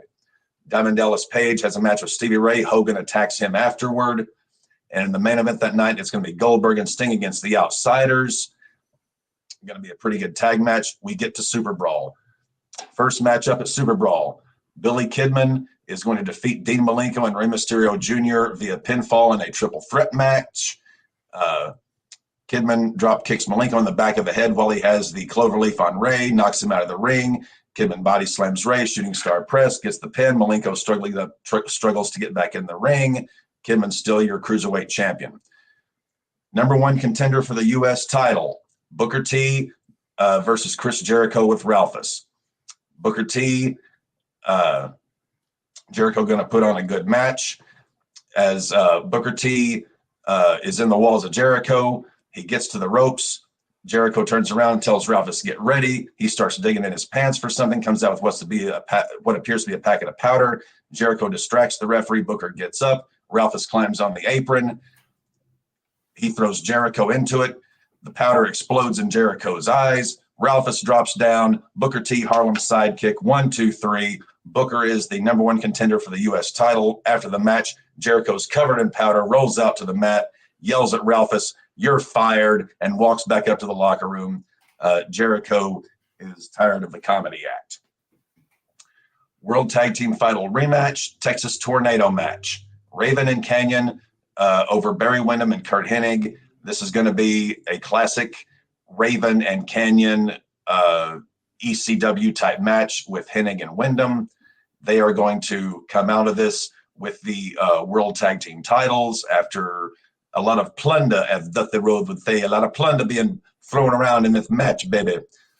World TV title, Buff Bagwell barred from ringside. Eddie Guerrero is going to catch Scott Steiner, and he's going to do it. Buff Bagwell is going to be dressed in drag, comes out of the audience with a can of hairspray, tries to catch Eddie Guerrero in the face. Guerrero covers up. Down from the entryway comes Chavo. He pulls the wig off. It's Buff Bagwell. He keeps him at bay. Eddie Guerrero catches Steiner, rolls him up. 1, 2, 3. Eddie Guerrero is your new World Television Champion. And Eddie Guerrero is going to go on to bigger and better things in this promotion. Grudge match. Sting is going to catch Scott Hall. Hall puts the outsider's edge on Sting, but there is no referee to count the pinfall after a ref bump where Hall pulled the referee in for the Stinger splash. Hall can't wake up the referee. Luger is grimacing, goes to the ring to check. Luger is grimacing. Sting goes to check on the referee, much to Hall's chagrin. Hall grabs the bat as if he is going to hit Sting again. Luger slowly, as Sting is starting to rouse, Luger puts one hand on the bat, stopping him, shaking his head no. Hall tries to pull a bat out of Luger's hands. Luger wins the tug of war and whacks Hall in the gut with it and rolls out of the ring. Sting gets to his feet, Scorpion Death Drop. Referee is awake. 1, 2, 3. Luger gets back in the ring, and after a bit of a staring contest, they embrace to the delight of the crowd and walk out of the ring together. The Wolfpack is now basically down to Hall and Nash because Luger has seen the light that his friend Sting was right all the time. How am I doing on time, Nick? You have 6 minutes, including your overtime remaining. All right. World WCW US Heavyweight title, Chris Benoit and Bret Hart. This is going to be an absolute classic. Bret's going to attempt a Russian leg sweep. Bret counters to the crossface. Bret makes it to the ropes. Bret goes for a small package 2 count. Benoit goes for the crossface again. Bret will pull his legs out from under him. Sharpshooter. Benoit makes it to the ropes. Chop fest ensues in the middle of the ring. Benoit ducks one, counters into the rolling German suplexes. Goes up to the top for the diving headbutt. Bret rolls out of the way, picks up a stunned Benoit from behind and puts him in a half Nelson sleeper. Benoit pulls a trick out of Bret's arsenal that Bret used twice, once against Piper, Once against Austin, he does the push off from the turnbuckle, does the rollback into the pinning combination. 1, 2, 3. Benoit is your new United States heavyweight champion. Brett, completely disgusted, kicks the ropes. He wants to throw a fit, but he realizes he was beaten by someone who is basically a brother to him. He shakes Benoit's hand in the middle of the ring. Benoit is your new U.S. champion. Number 1 contenders match for the world title. DDP versus Hollywood Hulk Hogan. Backstage, before he comes out, Hogan tells the NWO Black and White faction to stay out of this one. He wants to do it on his own. This has become personal. Page is going to be doing a lot of heelish things in this match. A lot of, eye gouges, feet on the ropes, little bitty heelish things. Hogan, the crowd is actually going to kind of be getting behind because of this. Hogan will have Page in the full Nelson. Page gives Hogan the mule kick where the referee can't see it. Page goes outside and puts Hogan in the figure 4 on the ring post. Referee forces him to break it. He pulls Hogan out, shoves him headfirst in the post. Hogan gets some color. Page will take Hogan's weight belt off and beat him with it, further opening up the wound. Page will roll Hogan over into a Cobra clutch. Ref will go to drop the arm. Third time, Hogan, for the first time in years, starts to hulk up. He's still wearing the black and white, but he is hulking up. The crowd is going batshit. But Page ducks the big boot, hits a reverse neck breaker on Hogan. Someone comes out from under the ring while the ref is checking on Hogan, hands Page a set of brass knucks. It's Bam Bam Bigelow. Page rolls over in the corner, fixes the knucks to his hand. Referee sees Bam Bam, tells him to get the hell out. Bam walks back up the aisle. Hey, I didn't do nothing. Page decks Hogan, diamond cutter, 1, 2, 3. Page rolls out of the ring and careful to tuck the knucks back in the tights. He and Bam Bam leave together. So DDP is your number 1 contender for the world title. Hogan is, we have now done a complete double turn in this match. Hogan is now as a babyface. DDP is a heel because he had help from Bam Bam. World title, Steel Asylum cage match, hard-hitting physical match, just like they had at Super Brawl. Goldberg's going to attempt a spear. Nash gets out of the way, hits the post, rolls outside of the ring. Nash takes advantage, runs Goldberg into the stage or into the cage multiple times. Goldberg gets color. Nash keeps beating and beating on Goldberg. Near fall, near fall, near fall. He cannot put him away. He puts him in a jackknife powerbomb finally. Cannot get the 3 count.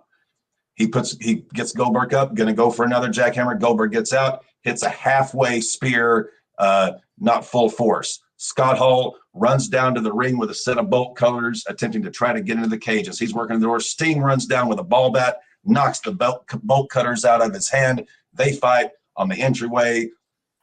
Goldberg gets his feelings together. He hits Nash with a full force spear, and Goldberg goes up for the jackhammer. Hall is trying to climb up the cage to get to his buddy. Jackhammer, 1, 2, 3. Goldberg has retained the World Heavyweight title, avenging his loss at Starrcade. And in the final shot of the evening, we see DDP and Bam Bam Bigelow up in the crowd looking down at the new World Heavyweight champion and their next target. We'll see you at Uncensored. Very nice, sir. Very nice. Okay, gents. Remy, what did you think? Oh, hang on. I've got him muted.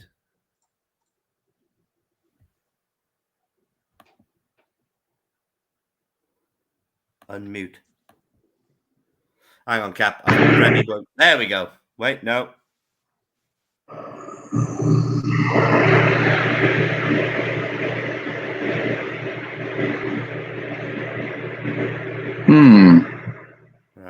Right. Devin, we're going to go with you first because I can't unmute. That's fine. All right, so just kind of quickly going through here, just kind of how you built up to it and everything. I like that Ralph has continued to show how much of an idiot he was. Let's see here. DDP whining that his 72-year-old ass isn't champion. Let's see here. Okay. I like the Fit Finley, Dave Taylor stuff, even though, kind of a short thing there, but I liked that. Let's see here. I love that for some reason in week 2, WCW 1999 became AEW at any point, where they just kept turning the lights off for no reason. Anyway, let's see here. Yeah. good build. I was a little curious, and help me out here because I might be forgetful. So you were talking about the Wolfpack being down to whoever. Where were Macho Man and K Dog at this point? Savage had been hurt. K Dog had essentially left the Wolfpack at that point, so it was down to Nash, Hall, and Luger. Supposedly Sting, but then he comes back after not being seen since Halloween Havoc when he got injured versus Brett, and he's in the black and white versus the red and black. Gotcha. I do recall him saying it came down to just Nash, Hall, and Luger. I do remember him saying that. We had Sting versus Bret Hart at Halloween Havoc 98. God, I was there and I don't remember it. Anyway, I guess I was a little more distracted by the main event that went too long and Warrior versus Hogan, which so okay here. I loved the Sting promos. I did love how the promo during not the last one, but the one before that on Nitro, that at the end he turned into Sam Elliott. It was funny because it was like Sting voice. And yeah, this was real smooth the last few words. Anything with Raven and Canyon, I love. Getting to the pay-per-view itself. Let's see here. Booker T going over Jericho. All right, I'm not a big Booker T fan, but again, the tag match sounded good. And Eddie over Scott Steiner is awesome. With who I am now, Buff Bagwell and drag is now Muff Snatchwell. And let's see here. So I'm adding to your booking here. And Brett versus He Who Will Not Be Named, or Murder McMurderson, or any of the other names that I decided to call him. Anyway, it's I kind of got to give you the same consideration that I gave Jimmy. I can't count against you for booking from then. Let's see here. Yeah, everything was good. I like the Bam Bam stuff. Bam Bam pairing up with DDP, and then the Steel Asylum sounds cool. That sounded like a good match, and I guess Goldberg should win. Anyway, all right, good job, man. I would give you trying to think here, 2.2.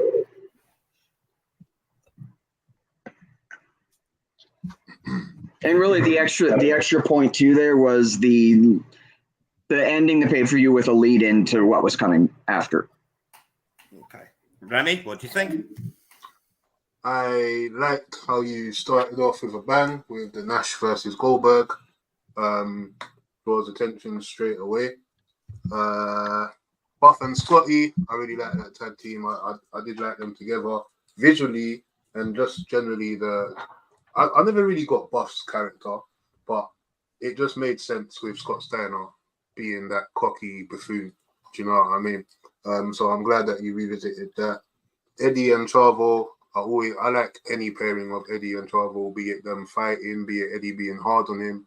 So I'm glad you incorporated that. The Sting promo, the initial Sting promo, that was very good. All your Sting promos were very good. I'm starting to think of Sting's ghostwriter. Hennig going to the final, I'm all for that. Kurt Hennig's one of my favorite wrestlers, most underrated wrestlers in the world. Benoit versus Hart, I like the way you set that match up, because that in itself is a very marquee matchup, so it builds the hype for it and everything that happened between them. Revisiting the whole Sting versus Luger, it also in a way as well. I don't know if he did it purposely or not, but it was like a role reversal.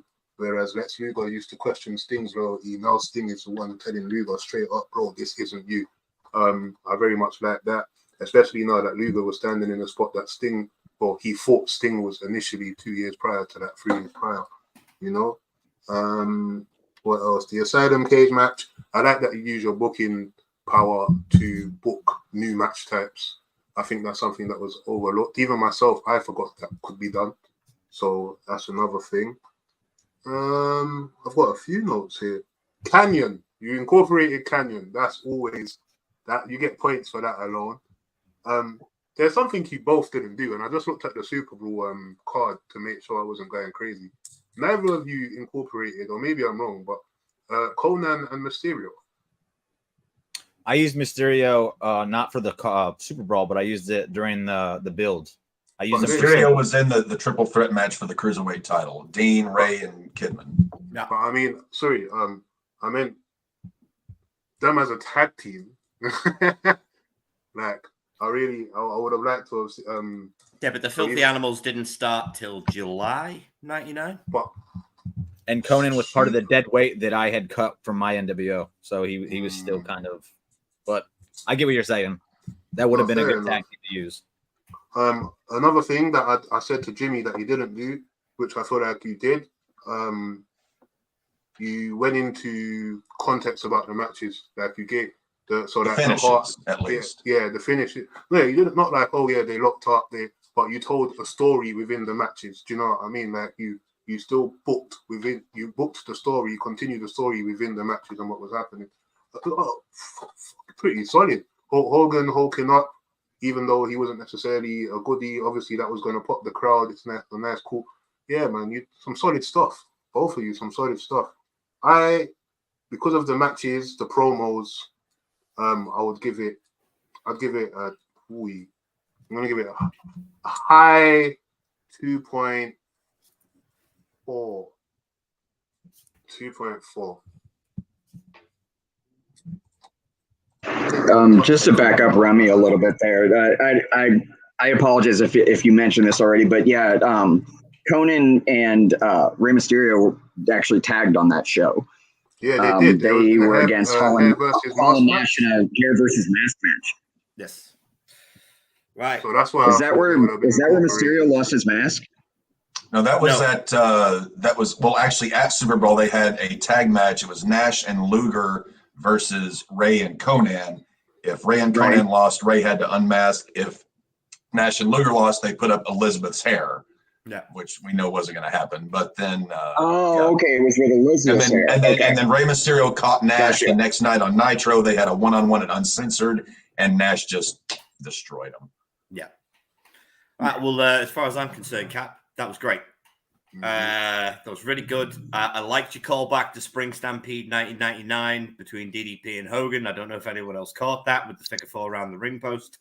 And at Spring Stampede 99, that's when DDP started to turn heel. I like the way you did that here instead, because Spring Stampede 99 is a god-awful show. So I like the way you did that here instead. I enjoyed the fact that you did Benoit versus Brett, because that was the best match Brett ever had in WCW. Solid stuff. I'm always going to love anything to do with Sting. The Sting promos were great. I like the fact that you did some promos to cut along with the time. I felt like you sped through your build a bit at the beginning to make sure you had enough time for the pay-per-view. But there's nothing against the book. I loved it. It's fantastic. So for me, 2.35.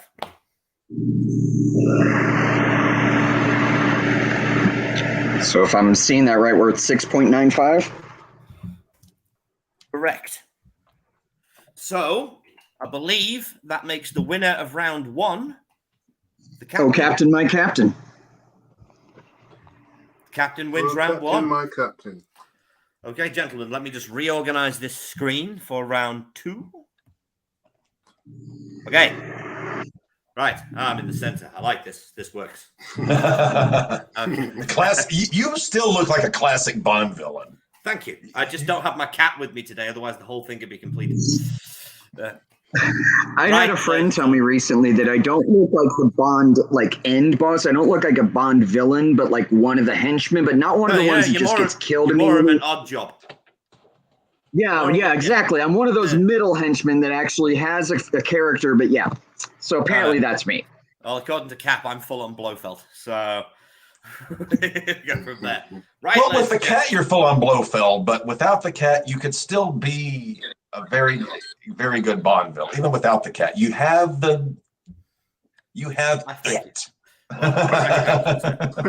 Right, ladies and gents, that was round one. Still all to play for. So far we have Jimmy on 6.65 points and Cap on 6.95 points. Very close, all to call. Round two is fast approaching, but gentlemen, I'm going to give you a bit of promo time because I need the bathroom. Devin, tell them where they can find you, what you do, so on and so forth. Sure. So, yeah, the show that I will be working coming up here. So I live in the St. Louis area. You'll be seeing me in the St. Louis independent scene coming up. The show that I'm working, not this following weekend, but the weekend after that on October 28th is a Ben Oliver memorial show. Ben Oliver was Big Bad Ben. He was a huge name in the St. Louis area. He was a promoter for GCW, Gateway Championship Wrestling, who gave you Matt Sydal and Delirious and Mischief and Daisy Hayes. And then also was definitely a wrestler for several years here as well. He was a fixture in St. Louis for a good 20 years in wrestling. Sadly, Ben passed away a couple of years ago, so we're doing a memorial show for him on the 28th. And I am going to be proud enough to be part of that show. I'm actually kicking the show off with the national anthem, which is the first thing I ever did in front of Ben. So, did you ever get to meet Sam Munchnick or any of the guys he worked with? Sam, let me think here. I want to say he passed away like right as I was getting into the business, and I never had a chance to meet him. From the years you told me, it was right on. But yeah, Sam Munchnick, phenomenal promoter. Yeah, well, here, let me tell you a funny. St. Louis territory was phenomenal. Oh yeah, let me tell you a funny story about his name. My very first live show I ever went to was was August 24th, 1986. And it was a tournament. And just looking back on it, I thought it was a King of the Ring tournament. It was not. It was the Sam Munchnick Memorial Tournament. Here's the thing. Sam didn't die for another 10 years or so. So I just always found that funny. I thought it was King of the Ring because Harley won, but I guess it was not. Well, Harley ran he was a partner in the Central States territory. Yeah, and then he had his own promotion, World League Wrestling. Sam ran St. Louis, and then Harley was a partner in Central States in Kansas City. Yep. Yeah, I've lived in St. Louis most of my life, except for the 2 years I just lived in Kansas City. Awesome. Right, ladies and gentlemen. Love Kansas City. Time is fast running. We must approach round two. Round two, as we know, will be WrestleMania 14. It will be just the match card. You don't need to do the build because I'm not that much of an arsehole. All right. This is going to be difficult enough as it was because I told you both WrestleMania 14 is a damn near perfect show. Top three all time. Different. Right. It's got to be different. So, Jimmy, you went first in round one. So, Captain, you should go first in round two. And the floor, sir, is yours. You may start your 20 minutes now. Oh, hang on. I can't hear you. You're muted. Oh, I told Nick whenever this whole thing started, I thought WrestleMania 14, by and large, as far as booking was concerned, maybe not necessarily the results, but the overall booking of the show, it was damn near a flawless WrestleMania because this was the one that ushered in the Attitude Era.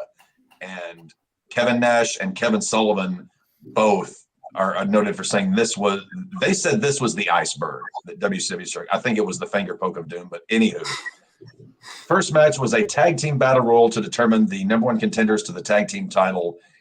The Legion of Doom 2000, God, fuck me running, won this thing.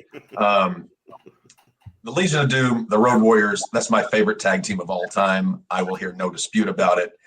I would still have them winning this battle royal, but it would not be LOD 2000. It would be the Road Warriors coming down to the ring a la SummerSlam 1992 Wembley on the motorcycles with Paul Ellering, not Sonny, reintroducing the Road Warriors as everyone knows them, as everyone loves them being the ass kickers from Chicago, just, throwing haymakers, potatoes, everything they can. And LOD is going to win that tag team battle royal. I would just have presented them as the Road Warriors, not this LOD 2000 hogwash. Second match on the night, Taka Michinoku and Aguila for the WWF Light Heavyweight title. I honestly, if I had my druthers, I would either scrap this match or have it on the free-for-all back in the day when they had a pre-match, just because this was a very boring match. No disrespect to Taka Michinoku, always liked his work, but this was a kind of a nothing match. But I would still have Taka go over, but it would have been a pre-show match. I would have probably replaced this with something along the lines of maybe D'Lo Brown versus Savio Vega, some kind of a match to where, you're taking a young up and comer versus a vet and have, Savio make D'Lo look good. D'Lo was a phenomenal performer. Always loved him. Savio, legend in the business. So I would have probably replaced this Taka Aguilar match on the card. I would have it done in the free for all, but do D'Lo Brown and Savio Vega. But Savio obviously was in Los Boricuas at the time, so that would have been a little tough. But I would have put D'Lo Brown in a match against a veteran of that caliber like Savio to help further put him over, because D'Lo was a rising star at this time. The one match on the card I always had a problem with the booking on, the third one, Triple H versus Owen Hart for the European title. With the way they were going with DX, how they were going to blow up DX and then redo DX the following night on Raw, I would have had Owen Hart catching Triple H here to win the European title. So same match, but Owen catches Hunter, especially since you had Sergeant Slaughter handcuffed to China on the outside of the ring, as opposed to China throwing the powder in Sarge's eyes and that happening. And, Hunter's matches, as we know from his career, he kind of got his way even before he started tickling the right taint, for lack of a better phrase. So I would have had Owen win this European title, and it would have been with the great buildup they had, because this has been a 3-month buildup that they had with him and Hunter. Him catching Hunter makes sense here, especially with everything that had happened November before Survivor Series with the Montreal Screwjob, Anvil leaving, Bulldog leaving, the lone Heart, the lone survivor. So yeah, Owen is going to catch Hunter here. Fourth match, Mark Marrow and Sable against Goldust and Luna Vachon. I would have still let the match go on, but I would have let Marrow and Goldust handle a lot more of it, just because I prefer matches to be in the ring rather than just flash and flare, which I love Luna Vachon. Great family. Always loved her as a performer, but at this point in her career, she was, kind of on her way out. Sable couldn't work her way out of a wet paper bag.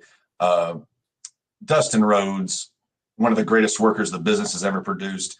He and Marrow could have carried this match and then let the women kind of do their thing on the outside. But I would have let Goldust and Luna go over here to set up that revenge angle for the next month, when they had Sable versus Luna in a evening gown, bra and panties, Victoria's Secret, what the fuck ever they did just to show off Sable's t-shirt selling ability. What the fuck? Fuck you, Vince Russo and Kevin Dunn. So that's that there. The next match on the card, Rock and Ken Shamrock. I honestly enjoyed this match. A lot of people didn't, but I always loved Ken Shamrock and Dwayne Johnson, even though he was still fairly green here, because he had only been in the WWF at this point for a little over a year, but he had made a lot of progress here.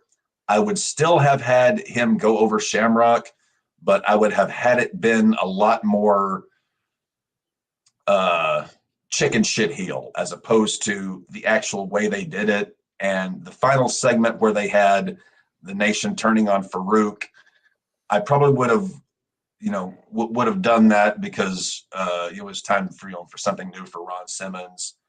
And the image, I believe it was, of Ken Shamrock with, he didn't have the blood coming out of his mouth at this one, if I remember correctly. But this match was not given near enough time. It was like a 5-minute match. Shamrock and Rock could have easily given this thing 12, 15 minutes. Even as green, maybe as Rock was, Shamrock, the fact that he and Vader had such a great match about a year prior, I still think this match should have been given a lot more time to let both of these guys show what they could do. But, I wasn't booking, Vince was.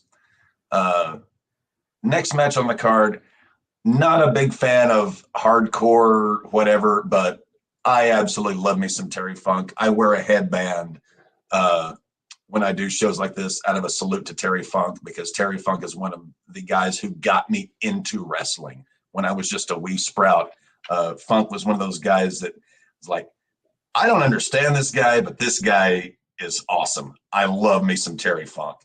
So it's a dumpster match for the WWF Tag Team titles, which you could probably throw those titles in the dumpster at this point because the tag team division was, but still Cactus Jack and Chainsaw Charlie, because Kevin doesn't, nobody in New York's going to know who Terry Funk, yeah, fuck yourself, Kevin Dunn. Everybody knows who Terry Funk is, versus the New Age Outlaws, Road Dogg and Billy Gunn. I really liked this match. My only problem was the next night on Raw, the New Age Outlaws said, well, they didn't put them in the right dumpster. Jesus fucking Christ. Language I would captain. Pardon? Language captain. I would have allowed Cactus and Terry to have a much longer run with these championships, just because I think they could have really been a phenomenal tag team. But Austin was taking the belt. They needed an opponent because Shawn was going out, and who better to work with Steve than someone like Mick, who can make, anybody look good. So I get it long term, but I really wish we could have gotten more out of Cactus and Chainsaw. Then we get to the big two matches on the card. Matty Laws said, when I was telling him, we got to book this, yeah, that's a very main event heavy card. Well, there was only 2 real main events, and both main events delivered. He didn't think Kane and Taker was all that good. The video package, the intros, the story that had been building up to this for the last 6 months, from when Paul Bearer turned on Taker at SummerSlam 96 in the Boiler Room Brawl against Mick. Mick's match had gone right before. We're seeing where Mick is. Kane debuts at Hell in a Cell, or Bad Blood was the name of the pay-per-view, October of 97. This was absolutely a phenomenal match. The only thing I would have changed here, just to add a little bit of pepper to the gumbo, as they say down south, I would have made this a casket match, because you have Bill Moody, Percy Pringle, Paul Bearer, call him what you will, who was an actual licensed mortician. Taker had casket matches before. I would have made this a casket match with Taker going over still, because they did the 3-2. It took 3 tombstones to put Kane down. Not that I minded that so much, but I would have rather it been a casket match, so that way you still have that angle. Well, he's never pinned Kane. He's never gotten Kane to submit. You still have something you can go with there. He just rolled him into a wooden box and shut the lid. I would have done a casket match just to further things along. Then you have Unforgiven the next month, where it's an Inferno match, which would be another logical build, and then probably do a trifecta with a Hell in a Cell, something like that. But anyway, love that match. And then the match that kickstarted the Attitude Era, Steve Austin and Shawn Michaels. Shawn Michaels at the time was still Soma Shawn. And he had suffered that back injury at Royal Rumble 2 months prior against Taker. And Shawn was working hurt here. He still put on a good match. It wasn't a great match because Shawn was physically limited. You had the star appeal of Mike Tyson being the outside enforcer. Honestly, the only thing I wish I could change here is I would have somehow, how do I phrase this? I would have somehow made Mike Tyson not the enforcer, but the actual referee, because with the way they did the build-up with him joining DX and him already being named the referee, that would have added more of an element of stacking the deck against Austin, which McMahon was very prone to do at this time, and in history. So I would have had Tyson as the actual referee, and then have him do what he did, to help, put the belt on Austin. But yeah, obviously Austin goes over here. He gets the belt. The Attitude Era is more or less officially ushered in, though I think you could argue it may have happened 6 to 9 months earlier, but this is the beginning. This was when WWE started to hit their stride, and 2 weeks later, they would beat Nitro for the first time in 84 weeks. So WrestleMania 14, I would have changed a few little things, as I mentioned. However, I thought it was a really great show, and that's how I would have booked it, making Taker and Kane a casket match, making Tyson the actual referee, not doing the chicanery the night after on Raw with the New Age Outlaws, Wrong Dumpster, giving Rock and Shamrock more time, and giving D'Lo Brown a chance to actually perform on the Mania as opposed to Taka and Aguilar, and putting Owen Hart over because he deserved it. And do not put Sonny with the Road Warriors. They don't need Sonny. They just need the Spikes and Paul Ellering. That's all you need. Nice, Cap. All right, I'm going to let you boys go first again. Remy, what do you think? This one's a bit harder to judge because, as we will prefix, WrestleMania 14 was a pretty perfect show. I feel like Cap, what he's done is you've made like changes, but you've also largely kept it not the same. But do you see what I'm saying? Like, yeah, I don't know. Like, I think the best way to put it, Remy, is this was more of a critique than a rebook. Yeah. That's the best way. That's precisely it. Like, I don't know much what I could really speak on. If anything, it will just be agreeing with some of your opinions. But like stuff like putting a Tucker match on the pre-show, like I agree with that. Like that's good booking there. As you said, it didn't really do nothing. If anything, it kind of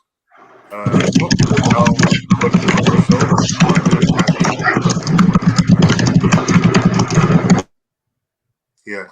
So it didn't add to it. I agree with that. D'Lo Brown getting some more shine. I agree.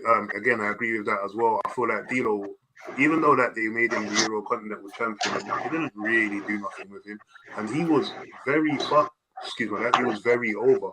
He was very, very over. So even that, I agree with that. Give him some shine on the pay-per-view. I don't know. I can't. There's not much for me to really say. Okay. Points, please, then, Remy. I'll give it I'm going to give it a neutral 2. All right. Okay, so let's start from the top. First, I'll say that I was a little underwhelmed simply because of the idea that you kind of overall kept the card intact and just kind of switched around some finishes. Just not what I was expecting. That said, like starting from the top, I'm kind of torn on the whole LLD 2000, honestly. I didn't hate it in concept. It looked like garbage. Anyway, it just didn't look like them enough, like too nice haircuts and whatever. But anyway, I'm still 100%. Anytime you're sticking with the Road Warriors as is with Paul Ellering, you can't go wrong there. As far as the Taka versus Aguilar match, I enjoyed it, but I see where you're coming from as well, as they never really did anything with the light heavyweight title. This was kind of its peak. At least until later, they, I guess, brought it back around to combine it with the WCW Cruiserweight title. But anyway, replacing it with D'Lo versus Savio, it could work. Devo. Sorry, I had a dog named Devo. Anyway, he was a whippet.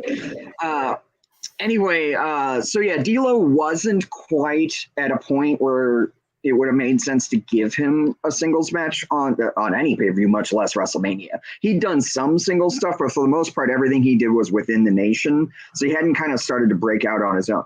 That said, I'm a massive fan of D'Lo, and so you want to put him on the card. I'm not going to object to that. Triple H versus Owen. I agree with you. I would have had Owen go over. The next match with the mixed tag, and then kind of the same thing with the Cactus Jack and Chainsaw Charlie / Cherry Funk. I would have liked to have seen more out of that too, even if it wasn't keeping the belts on them for longer, to get to like spread that feud out a bit, because it seemed kind of rushed. And I 100% agree with you on Undertaker versus Kane. As far as it being a casket match, it depends. If they had gone like old school, like an actual casket, then I'm on board. If it's the giant coffin thing that they built for Yokozuna and just kept using, because it doesn't fly with the rest of where the promotion is going. You know what I mean? As far as like heading into the Attitude Era, a goofy coffin like that doesn't really work as well. As far as the main event, I think it's one of the more underrated main events, honestly. People who say, like, oh, it was just good as far as Michaels going, like, take away the fact that it's Shawn Michaels, and that is an amazing match compared to most WrestleMania main events. Like you said, though, there's not much you'd change here. I don't know. I think the reason that Tyson wasn't in there is because of Michael's injury. They needed a referee in that match that could walk the two guys through it with, and keep good communication between the two. Let's face it, that wouldn't have been Mike Tyson. So, but from just a fan standpoint, I love the idea of him being in the ring more, just for more storytelling. So, combined with a whole, like, kind of expected a little more as far as the changes and stuff, I'm going to go like 1.75. And I might be a little stoned. Okay. Cap, I agree with everything you said. However, I like a bit more spice to my curry when you're rebooking the show. Right? I understood that you thought WrestleMania was pretty much bang on for 14, but that's why I gave you WrestleMania 14. I wanted to see what you could do if you broke the show apart and put it back together under your own vision. But I understand that you enjoyed the vision in the first place, so I can't score you over 2, unfortunately. So I'm going to agree with Devin, and I'm going to give you 1.75. Right? Just because it was more of a critique than it was a rebook. But other than that, I enjoyed it, and I agreed with pretty much everything you said. Fair enough. Hey. Kevin. I feel like a dick now for taking like 7 minutes to explain my score, and then like you have like 15 seconds. You're like, nope, I'm this British. is what I'm British. We don't do anything by halves.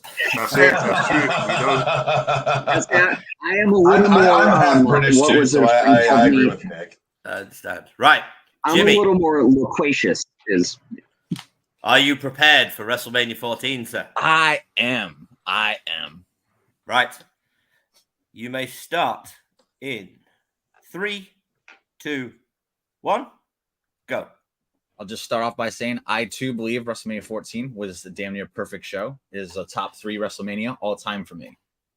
I didn't change. I changed one match in this. I kept some of the same components, and I hit you with a doozy.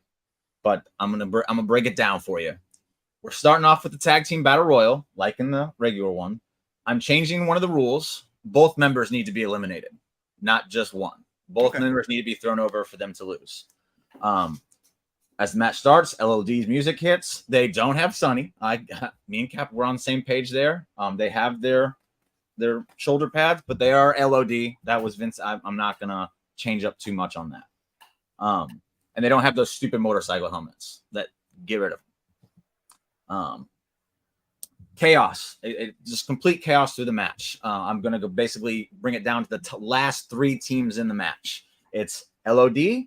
And then it's Farouk and Kama, and then D'Lo Brown and Mark Henry. So the LOD versus the Nation of Domination pretty much is what it comes down to. That way the fans got to get behind the LOD, the fan favorites here, and take out while they're outnumbered. The Nation of Domination, they do team up. D'Lo and Farouk hold Hawk against the ropes as Mark Henry is handling Animal in the corner. Hawk pulls D'Lo and Farouk together like this to kind of break free.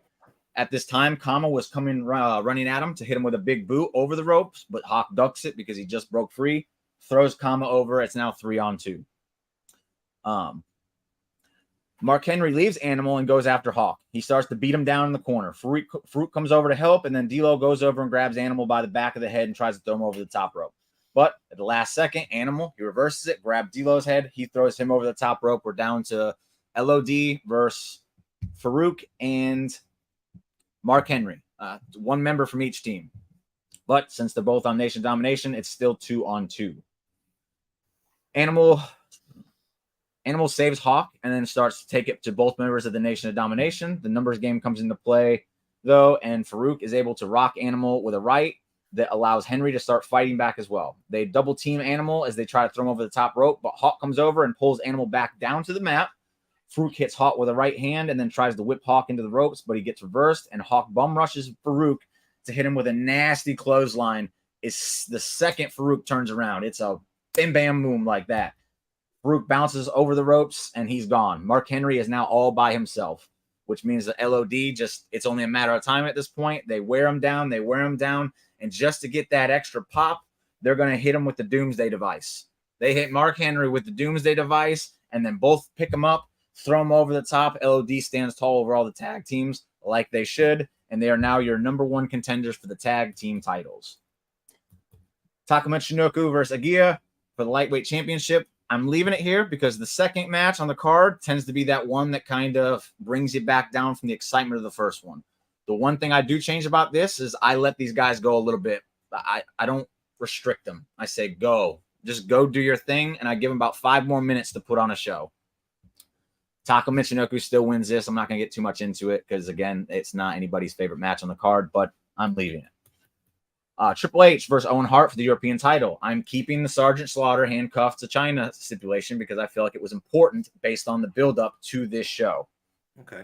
It's a great back-and-forth match. We get down to the point where China is struggling to get free from Slaughter the whole match. In the ring, Triple H goes for a running knee lift, but Owen moves and the ref takes the bump. Triple H turns around and Owen hits him with a low blow. Owen Hart he's fighting fire with fire here. On the outside, China notices the ref is down, so she just forearms Slaughter in the head and then slams his head into the ring post. She gets the keys. She breaks free, much like in the match.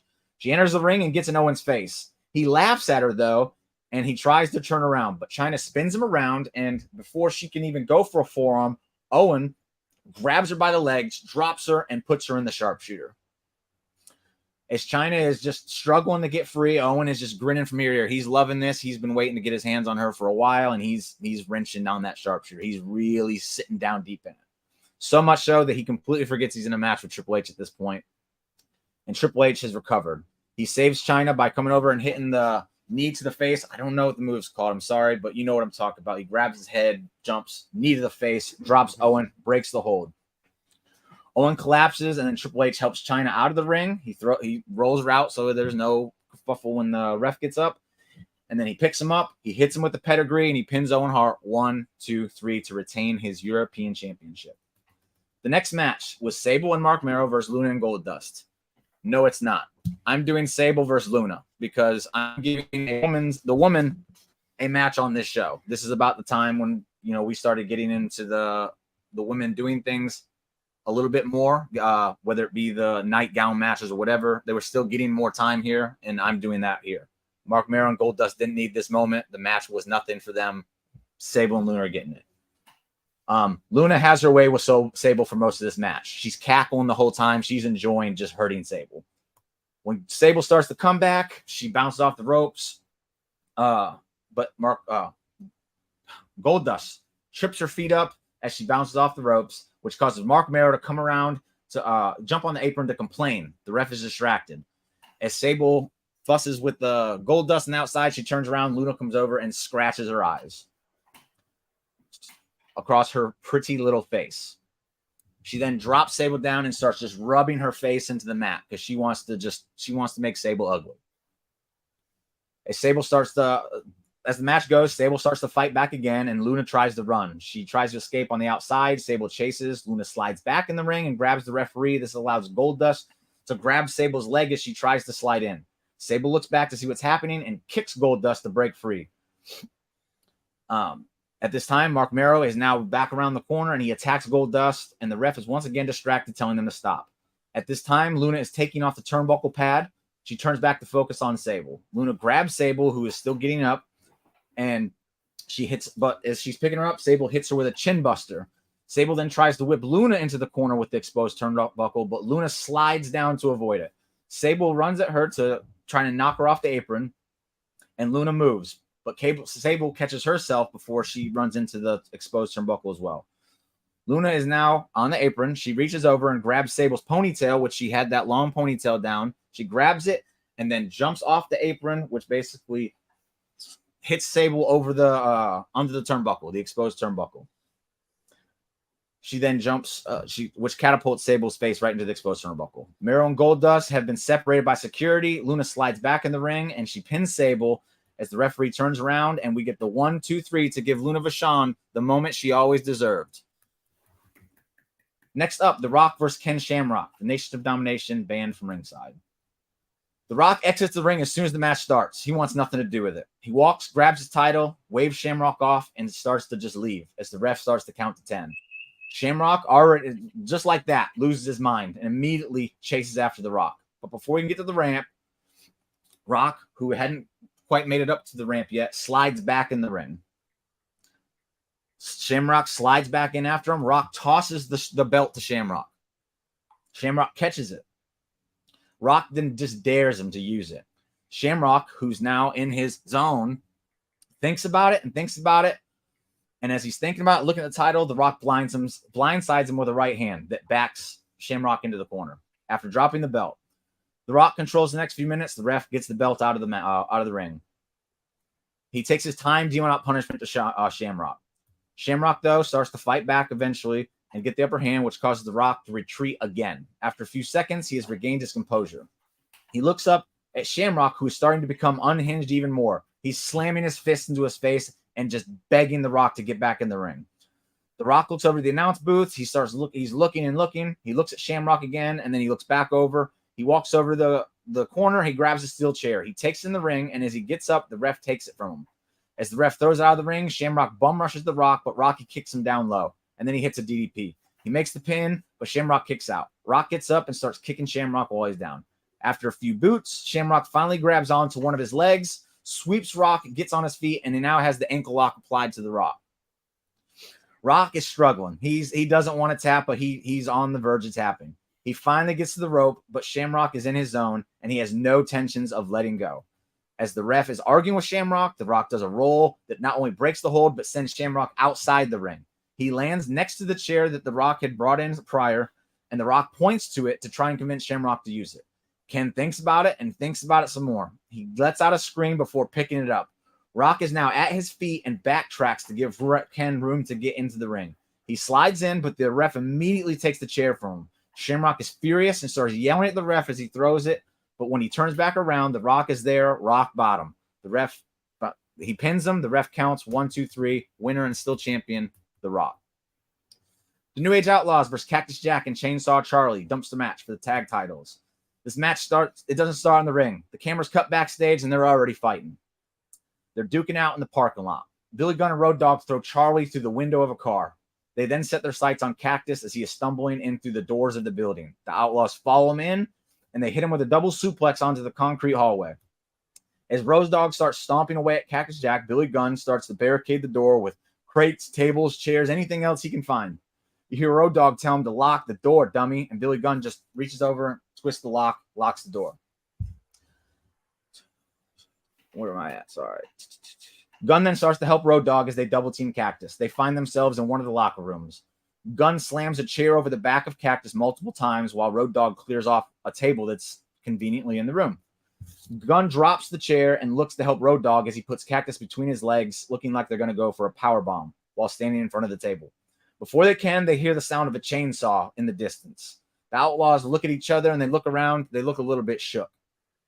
Then on the wall parallel to them, a chainsaw starts to cut through the wall, leaving a massive hole. Chainsaw Charlie, bleeding, the blood seeping through his pantyhose mask, pokes his head through. Here's Charlie. Billy Gunn runs over to cut him off, and the momentary distraction allows Cactus to backdrop Road Dogg through the table. From here, the four men brawl out to the ring with Cactus and Charlie getting the upper hand. They get down to the ring, and the dumpster is down at ringside. The match then gets inside the ring, where things get a bit normal for a minute with just basic tag team tornado rules match. New Age Outlaws, they finally get the upper hand. They hit a low blow on Chainsaw and then focus on Cactus. They throw Cactus out of the ring, and then they go for a spike pile driver on Chainsaw Charlie to take him out. Road Dogg exits the ring and then opens up the dumpster as Billy Gunn picks up Cactus as he tries to slide back in the ring, still groggy from the beating they took before. Billy Gunn throws Cactus out on the floor, and for the announce table, he throws him back onto the floor and then drags Charlie over to the side where the dumpster is. He picks Charlie up and tosses him over the top and into the dumpster. Gunn gestures to Road Dogg, and Road Dogg pulls out a chain from under the ring. He climbs into the dumpster, wraps the chain around his hand, and appears to start dropping rights right into the face of Charlie. You can't see it. It's in the dumpster. Gunn turns around and is met by Cactus, who is just flying at him and hits the trademark over-the-top clothesline that sends both men over the top, and they end up into the dumpster together. Now you have all four men inside the dumpster. Gunn turns around. Wait. Oh, we're there. Cactus starts hitting Gunn with right hands until Road Dogg gets back up because he was taken out when they both fell over, and he takes that chain and wraps it around Cactus's neck to start choking him. Billy Gunn crawls out of the dumpster and falls down to the floor, and it takes a second for him to recuperate. And then he takes the chain that Road Dogg has, and he continues to choke Cactus as he pulls down on Cactus's neck with over the edge of the dumpster. Road Dogg climbs out, but he stands on the edge of the dumpster, and he starts to grab the lid to try and pull it up. He then jumps down, and he pulls the lid of the dumpster down with him to drop it to the back of Cactus Jack's head as he's being choked down with the chain. Gunn and Road Dogg then push the limp body of Cactus into the dumpster. The lid closes, and they're the winners and still tag team champions, the New Age Outlaws. Kane with Paul Bearer versus The Undertaker. As Kane comes out with Paul Bearer is carrying the urn with him. The match starts, and they face off in the middle of the ring. A few seconds of just straight up face off. After a few moments, Taker hits Kane with a right, but it doesn't phase Kane at all. Kane delivers a right that immediately drops Undertaker. Taker is in disbelief as Kane tilts his head to the side and awaits his brother to get up.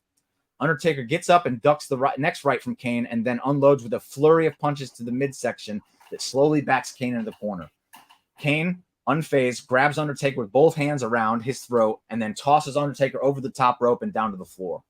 Paul Bearer taunts Undertaker as he struggles to get to his feet, and Kane watches on again with the head tilt like a movie villain. Undertaker pulls himself up and gets back in the ring, but is immediately dropped again with a right hand. Kane bends down to grab Taker, but Undertaker falls backwards and uses that leverage to send. He grabbed him by the hand and used the leverage to send Kane into the ring post. Undertaker sits up. He turns Kane around in the corner and hits a few back elbows to the head before grabbing Kane's arm, twisting it, and then starting to drag Kane over to another corner for old school. Undertaker walks the ropes, jumps down, but he lands right into Kane's hand, firmly around his throat. Choke slam. Kane stands over him, looking on as Paul Bearer screeches on the outside. Hurt him. Kane just stands and waits for Undertaker to get back to his feet. Taker uses Kane's body to help him pull himself back up. As soon as he reaches his feet, Kane grabs him around the throat again, stares at him for a moment as he bends him backwards, and then picks him up, choke slams him again. As Kane stares down at him, you hear Paul Bearer yelling, "No!" Kane grabs Undertaker by the hair and violently pulls him back up to his feet. He picks him up on his shoulder and drops him with a tombstone and covers him. 1, 2, 3. That's right. There is no streak. Kane is a fucking monster, and I apologize for the language again. Paul Bearer enters the ring with the urn and says, "Yes, finish him." As he he sets the urn down on the mat and then points down to the urn. Kane picks Undertaker up one more time and delivers a tombstone to the Undertaker, spiking his head on the urn. Paul and Kane then exit the ring as Undertaker is left motionless with the urn next to him. Stone Cold Steve Austin versus Shawn Michaels with Mike Tyson as your guest enforcer. The bell rings and Austin and Michaels go right into exchanging hands with each other. Fall out just back and forth. Austin obviously gets the upper hand here and backs Michaels into the corner. He starts going to town with boots and he drops Michael down to the mat. He continues with the boots as he's just stomping the mud hole in Michael's ass. Tyson hops up on the apron once Austin refused to listen to the ref and warns Austin, but Stone Cold gives him the middle finger salute and then drops one more boot to Michaels. Shawn rolls out of the ring as Stone Cold starts walking around the ring, jaw jacking like he does.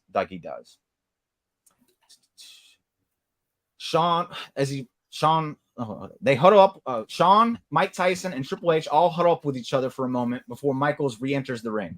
The match continues from here with Michael using Austin's eagerness against him and starting to pick Stone Cold apart while showing off. Towards the end, we get Shawn going for the flying elbow drop, but Austin moves. Stone Cold takes over. With the momentum in Austin's favor, Triple H and Chyna try to get involved. Chyna distracts the referee as Triple H tries to jump Austin, but Stone Cold sees it coming, ducks the clothesline as Triple H turns around, stunner. But as Austin turns back to Shawn, bam, sweet chin music. Tyson jumps up on the apron with Chyna and starts to point down to the pin attempt for the ref to see, but that only distracts the ref even longer. And by the time the ref sees it, enough time has passed and Stone Cold kicks out at 2. Chyna is checking on Triple H at ringside as Tyson comes over to check as well. Shawn yells for Chyna to start and starts to direct her with his hands. Shawn gets up and grabs Austin as he's trying to get up and throws him over the top rope onto the floor. He then starts to limp and tells the ref something as he points down. Chyna goes over to Austin and helps him up. She grabs him by the back of the head and goes to hit him, but Austin blocks it with his arm, kick to the gut. Chyna gets a stunner as well. This is not a good night for Chyna. Shawn then bolts from the ref and dives to the outside, taking out Austin. He picks him up and throws him in the ring. He slides in and tunes up the band. Austin staggers up. Shawn Michaels goes for sweet chin music, but Austin catches his foot, trips Shawn up, and puts him in the Texas Cloverleaf. Triple H is now back up and tries to enter the ring, but Austin lets go of the hold and chases him back down. As Triple H drops to the mat, Austin mouths at him momentarily before he turns around, and HBK goes for the sweet chin music again. Austin ducks underneath, spins Shawn around, kick to the gut, stunner. The ref drops to make the count, but Triple H pulls the ref out and knocks him out. Tyson, who is there with Triple H, spins Triple H around and knocks him out. He then slides into the ring and he counts the 1, 2, 3 for Stone Cold Steve Austin to become your new world champion or WWE champion. End. Very nice, sir. Very, very nice. Okay, lads, you're up first again. Devin, what do you think? Well, kind of similar comment in the sense that I expected a little more, difference in what happened. That said, obviously it kind of cancels each other out as far as, he did the same thing. So, the end of the battle royal sounds fun. I like the idea of giving Taka and Aguirre longer. And then, God, how many names did that dude have in WWE? 4. He was Aguirre. He was Essa Rios. Papa Chulo. Papi Chulo. And was there another one? But anyway, I like the idea of giving them longer. One thing I will say as far as kind of a running theme was a lot of shenanigans. Like every match was a Vince Russo ending, for lack of a better way to put it. Now, that is a lot of what was going on at the time. But if I have the opportunity to rewrite that, I'm probably and this is my kind of wrestling, is a little simpler. So that's probably where I would have gone with it. Still, let's see here. I like the idea, and this is both of you did this. I like the idea of The Rock winning on his own without the reverse disqualification thing. I always hated that ending. If he's going to become the leader of the Nation of Domination, he can't go right. He needs to be able to have, kind of an establishing win. I totally agree with that. Oh God, and ending the streak before it begins. Yep. Holy hell. I applaud the creativity. I can't be on board with that just because of everything that came after it. But it's hindsight, though. You're right. I mean, that's more just me talking, not criticizing necessarily. But it's funny, as you were starting to talk about it, I was like, oh man, I wonder if he'll put Kane over. That'd be cool. And not even thinking, oh shit, that kills the streak. But anyway, I do have to take off a little bit for the worst pallbearer I've ever heard. Wait, you see it like that? Yeah, yours more sounded like a sick goat. But you know, I am sick. oh, okay, that's fair. Paul Bear is still not a goat.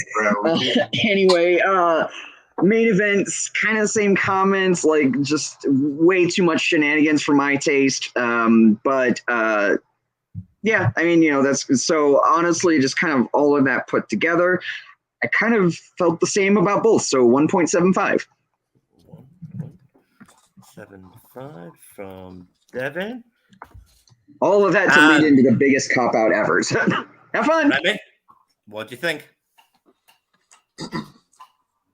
So yeah, like Devin said, kind of similar premise to what happened with Captain. It's not a show you necessarily want to touch, so there's not much for me to really say. But what I will say is I liked that you gave, and this is what I gave Captain points for in the last round. You said, all right, I'm not necessarily going to mess around with the match card, but I will mess around with the matches. Do you know what I mean? So I do like that. I do like the way you incorporated each character's gimmick into the things they did within their matches, such as close the door, dumbass, and you know, what is it? Kane defeating Undertaker. Me personally, I'm all for that because Kane was literally the first WWF wrestler I saw when I turned my TV on over to WWF the very first time. And I was enamored of him because I was 4 years old. 1997, 4 years old. I was 4 years old. So Kane destroying Undertaker, that no street, I'm all for it. You know, The Rock getting his... As a kid, I thought Kane should have always won that match. So this wasn't even like I just always thought he should have won it. I agree as well because I hate when they bring someone in and then they like you give them a strong start and then instantly you stall them or you're like, oh wait, he's still like it kind of defeated the purpose. So I will say that putting myself in 1997 or 1998 and booking that show, I have Kane go over. Yeah, you would love to see anyone, bro. Kane was there's no way to have seen what would become of the streak and all that stuff. So yeah, I put Kane over in that match because of everything that led to it. You know. Mm-hmm. So again, the reason why I gave Captain a 2 is because if I was basing it off, say like this was general manager mode and WrestleMania 14 was there and you lot did the exact same matches, I'll give it a 1.75 out of 3 off basis alone. So that's why I gave Captain a 2 because you put a bit more insight into the matches. I feel like you just scraped this round, so I'll give you a 2.2. I feel like you just topped Captain, but it was solely because of the context you put within your matches. Realistically, I didn't really like the booking of either because it was by and large the same. Okay, Jim. Well, yet again, it was more of a critique than a rebook, which I understand. It's WrestleMania 14. It's hard to screw with perfection. I did thoroughly enjoy that you killed the streak. I never thought the streak should have happened. I thought it was the biggest waste of a wrestler in the history of the business. It's a very controversial fact, but bite your tongue. No, the streak was a terrible idea. I will fight you. No, it literally only led to like one good match and one shock moment. No, 100%. The streak we'll come back to that because I don't agree with that. Before the end of the show. Right, I love the fact that you kept the Outlaws winning the titles because I'm all for older talent putting over younger talent in matches, not the other way around. I like the fact that you gave Aguilar and Taka more time. That was really good because I am probably the only person here that was a fan of that match in the first place. So I'm glad that you gave them more time.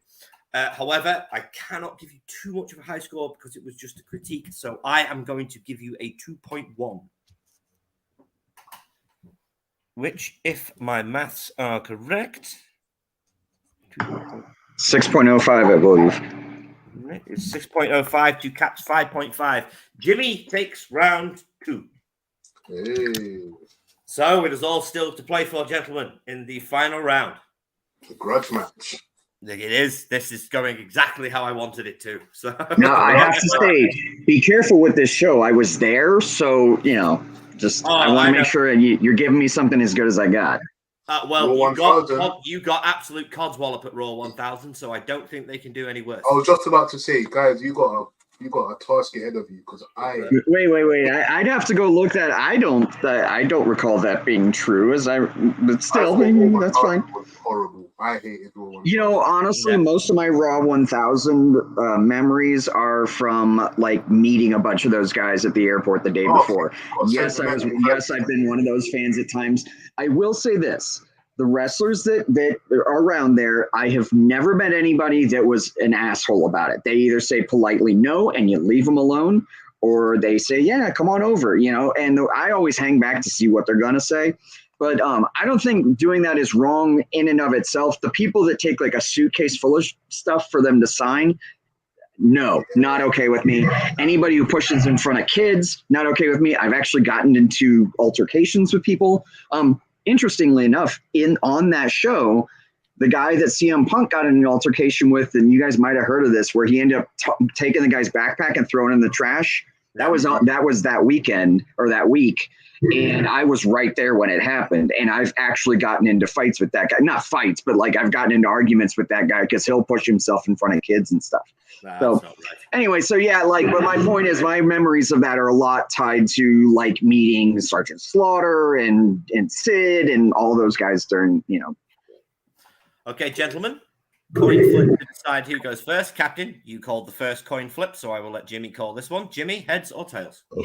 Excuse me, tails. It is tails, sir. First.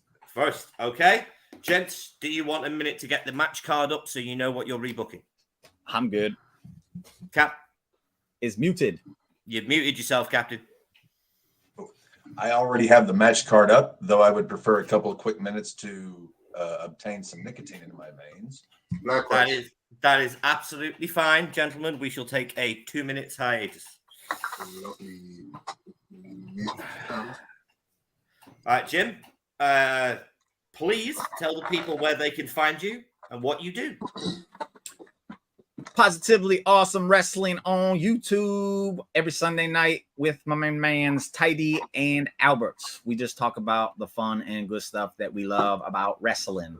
That's where you find me every Sunday night. I got a few other things that I'm working on that I'm going to be doing. A love letter to wrestling show that I want to do where I bring on some guests of all different kinds of different, I don't want to say eras, but just different thoughts on what wrestling is so we can go over why it is we love wrestling, what it is that brought us into wrestling, and what it is we expect out of wrestling. That way we get just different perspectives, because a lot of people just think there's one perspective, and it's like, no, there's multiple. I want to get those out there.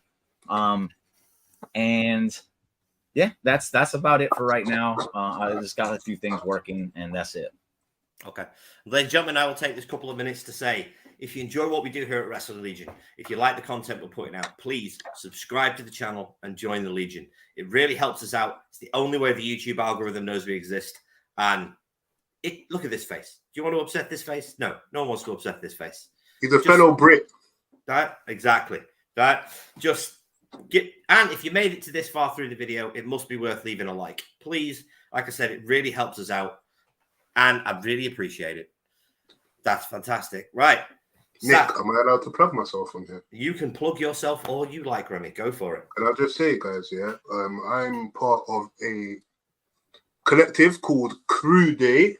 Yes, it is. Me, Matty Laws, and Shug.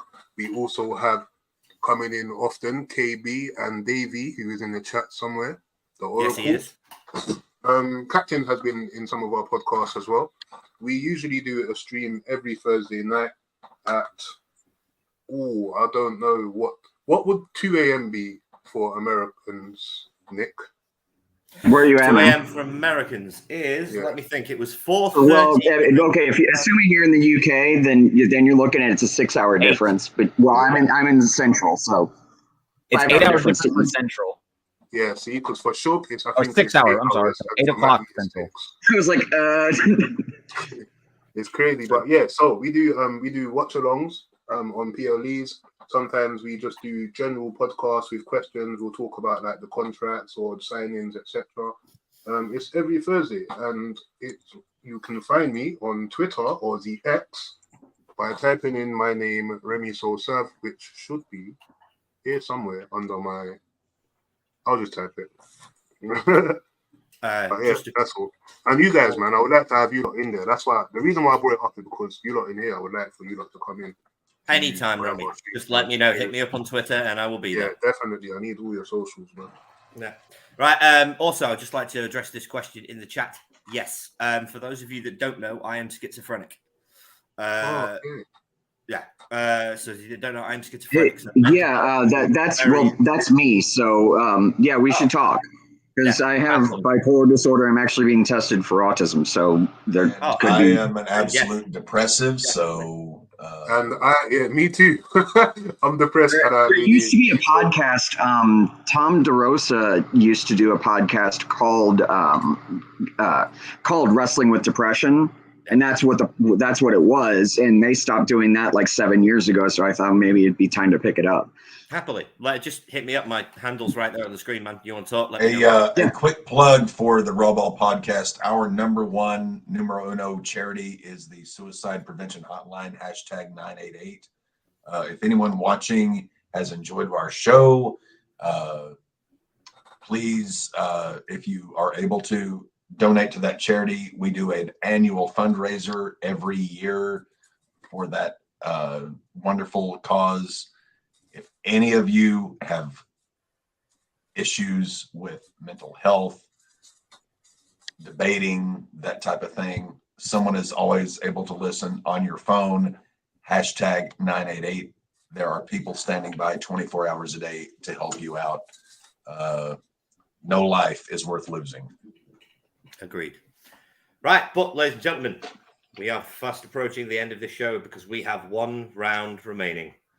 The Battle of Titans is fast approaching. And you just lugged us the Bond. It's like you've got Bond and another henchman. Just I adore this. I adore this. This is my favorite part of my life. So, Jimmy, you're up first. You both, between the two of you, have 20 minutes with a 5-minute overtime. I won't need that. Just so you know, it's there just in case. I got you. Right, we're going back and forth. You can steal wrestlers from each other. You are taking one segment apiece okay. until the show is done. How many segments? I'm not sure. How many you want to segments? 12? They had 5 matches on this shit. Okay, Are so you guys, we'll call are they it. doing a build-up as well, or is it just? No, they're just show? booking Raw 1000, just the show. Right, sweet. So we are going to say, I'll agree with you, Jimmy. 12 segments. That's 6 each. Right. All right. Off to the races we go. Jimmy, you're up first. Okay, so before I even start, I want to let it be known I do not book this show like I would book any other normal show because this is a Raw 1000. This is a celebration. It's much like how I view WrestleMania. It's a celebration, so we're here to have fun. The show starts off, Vince McMahon, and he's welcoming everybody to Raw. He's excited about this milestone, and tonight is sure to be one hell of a party. With the word party, out comes Dude Love. He asked Vince, did someone say party? Ow! He starts doing his little knee, back and forth knee dance. Glass shatters. Vince gulps. Oh no. Out comes Stone Cold. Dude Love asks Stone Cold if he wants to party, and he continues to do his little hand knee dance. Stone Cold laughs a little bit. He acts like he's going to try and bust a move with him. Boom, stunner. Dude Love's out of there. Soon Stone Cold then tells Vince, there's no need to worry. He's not out here to cause any problems. He's here to have a good time. And anybody else who's here to have a good time, let me hear you say, hell yeah. Crowd, oh, hell yeah. So Austin, boom, stunner to Vince McMahon. Crowd goes crazy. Stone Cold, his music, the glass shatters. He gets on the rings. He starts celebrating. He's chugging beers. And that's how we're opening up this celebration of Raw 1000 segment done. Captain. Well, here is how I'm going to open this thing up with looking at the talent that was put forth. We're going to start this thing out with an absolute banger of a match. It is going to be Rey Mysterio Jr. versus Chris Jericho. These two know each other insanely well from their time in WCW. And we're going to give this is a 3-hour promenade. So we're going to give the first 15, 20 minutes to Rey Jr. and Chris Jericho. Let them kick this thing off.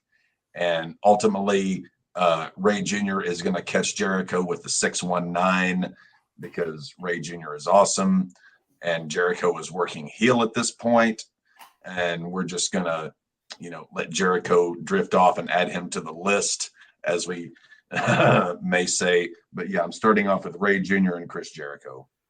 Awesome. Jimmy. Next up, we're going to get another segment. I know Cap's going to do some matches, so I'm going to hit you with the segments because, again, this is Raw 1000 and we need to celebrate. DX comes out to do their usual shtick that you've been doing for whatever, but again, this is way back then, so that needs to be kept in mind. They're making jokes about Brock Lesnar because at the time, Triple H and Brock Lesnar were having themselves a little thing. Yep. Paul Heyman comes out and says that would not be very wise of them, and he would know he is the wise man. Triple H says they'll stop making jokes about Brock if Brock will accept his challenge for a match at SummerSlam. Paul says, okay, and then DX starts making jokes about Paul Heyman. Paul Heyman tells them he tried to warn them, and then that evil grin comes across his face. Brock jumps the barricade, jumps in the ring from behind, and just absolutely destroys every single member of DX. He F5s Road Dogg right out of the ring. He F5s Billy Gunn. He ends up rolling out of the ring. He German suplexes the shit out of Shawn Michaels over and over and over again.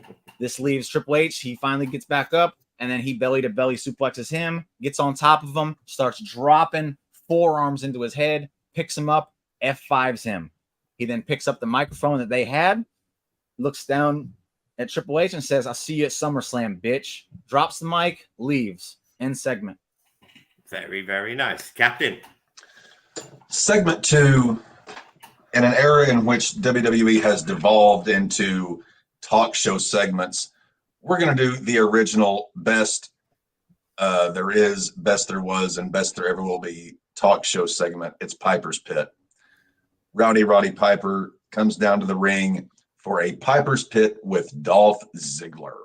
Ooh.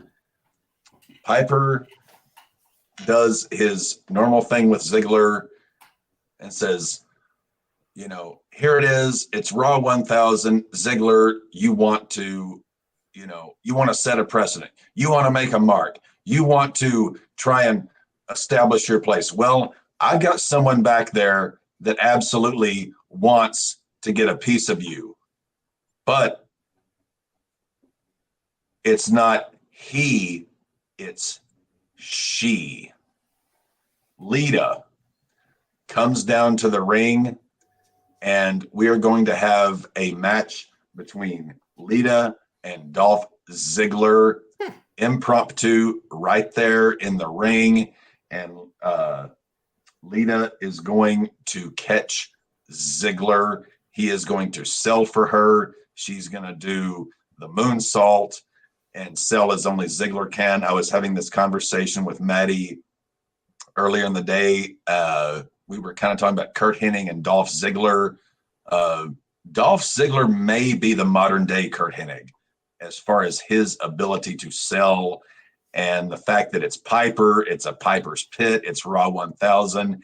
He's going to do the job for Lita, and that is segment 2. Jimmy, segment 3, please. So since he just did a segment, I will go to a match so that we're not going crazy with it. I put the pairing of David Otunga and Damian Sandow together for the tag team division because the tag team division was in complete shambles. And they're going to face off against the primetime players to see who will become the number 1 contender for the tag titles in a match at SummerSlam against the champions, who I believe at the time it was Kofi Kingston and R-Truth. Yep. Nothing crazy about this match. It's just literally to get us a number 1 contender. Just a traditional back and forth match. We got 2 segments with it. They get a little bit more time than usual. David Otunga and Damian Sandow are going to go over here because I believe Damian Sandow was a person who was criminally underused and was not given enough opportunities to really do his thing. So he's going to get his chance to go after them tag titles with David Otunga, and that's what we got there. Awesome. End segment or match. Captain? So my next segment, I am going to pit Sheamus, a guy who Jimmy is a big fan of, versus Jack Swagger.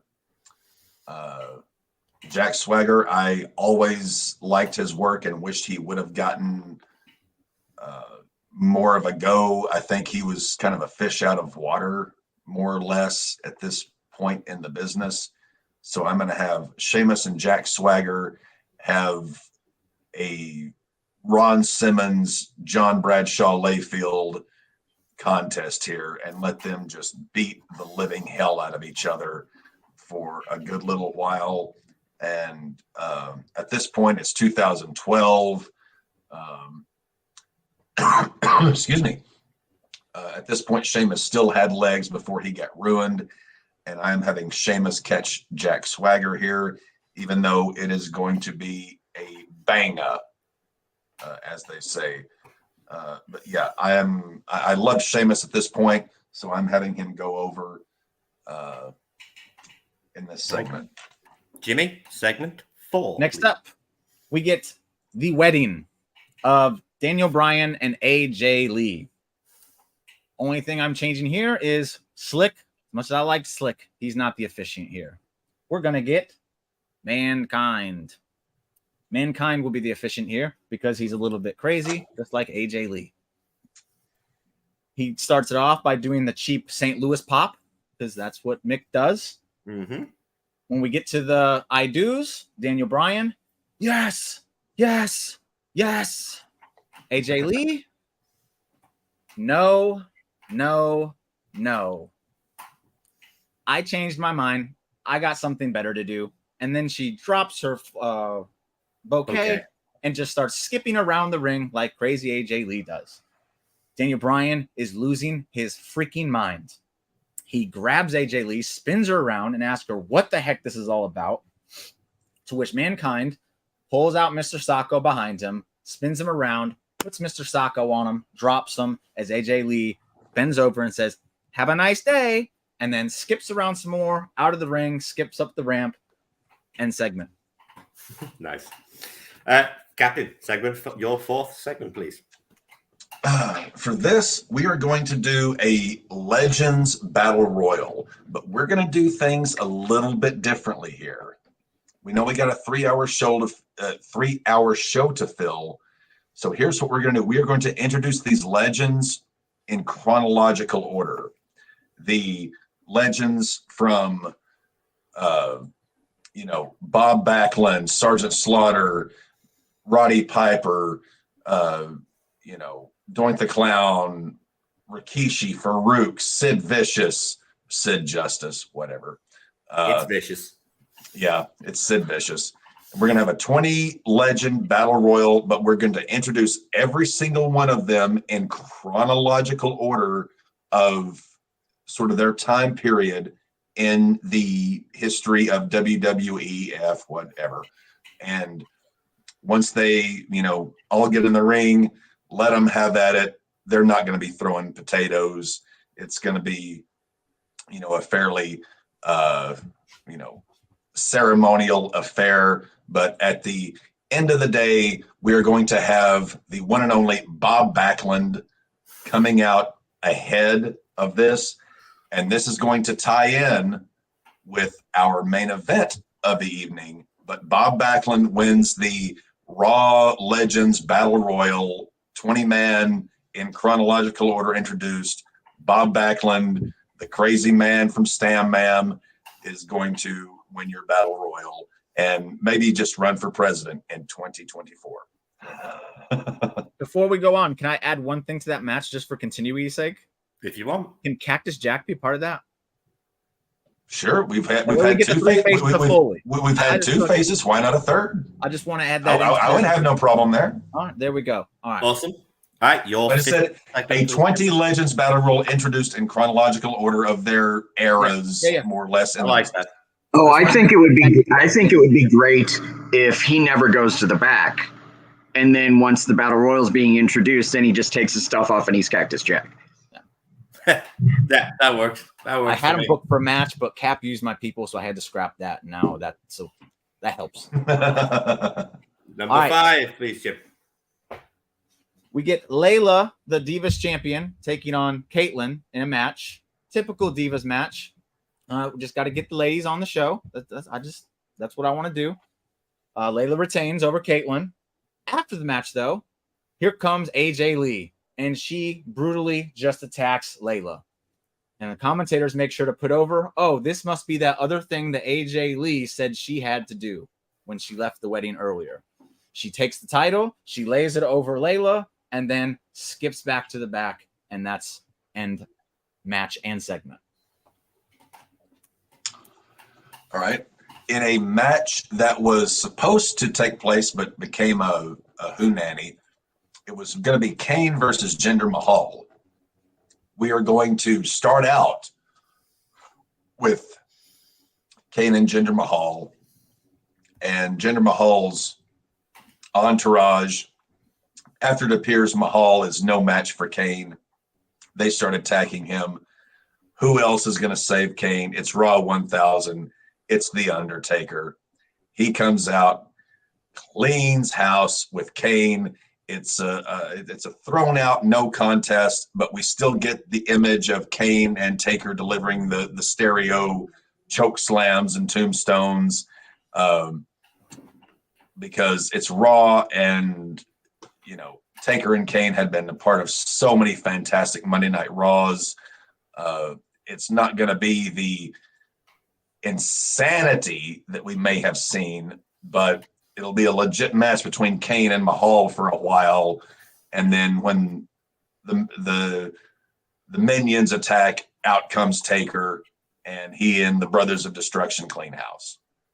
Nice. Very nice. Jimmy, your final segment. I was going to be a real butthead here, but I won't do that. I won't be mean. I'm just going to stick with The Miz defeating Christian to win the Intercontinental title, because I feel like that's probably the most integral thing that happened on this entire show. The title changed hands, and it set Miz off into his reign. So I'm just going to go ahead and keep that. I think give these guys a little bit more time. That seems to be the theme here. We're going to give them a little bit more time. And Miz wins clean. He beats Christian clean here to win the title, to give him, just to give him that. He doesn't get that often, so I'm going to give it to him here. He beats Christian clean to become the new Intercontinental Champion. Okay. Captain, your final segment, please. The final segment is going to be John Cena against CM Punk. Cena cashes in his Money in the Bank.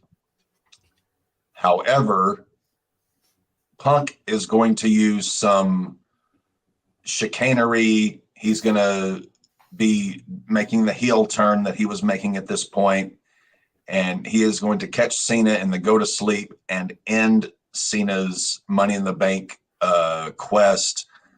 Cena retains the world title. Out to the ring.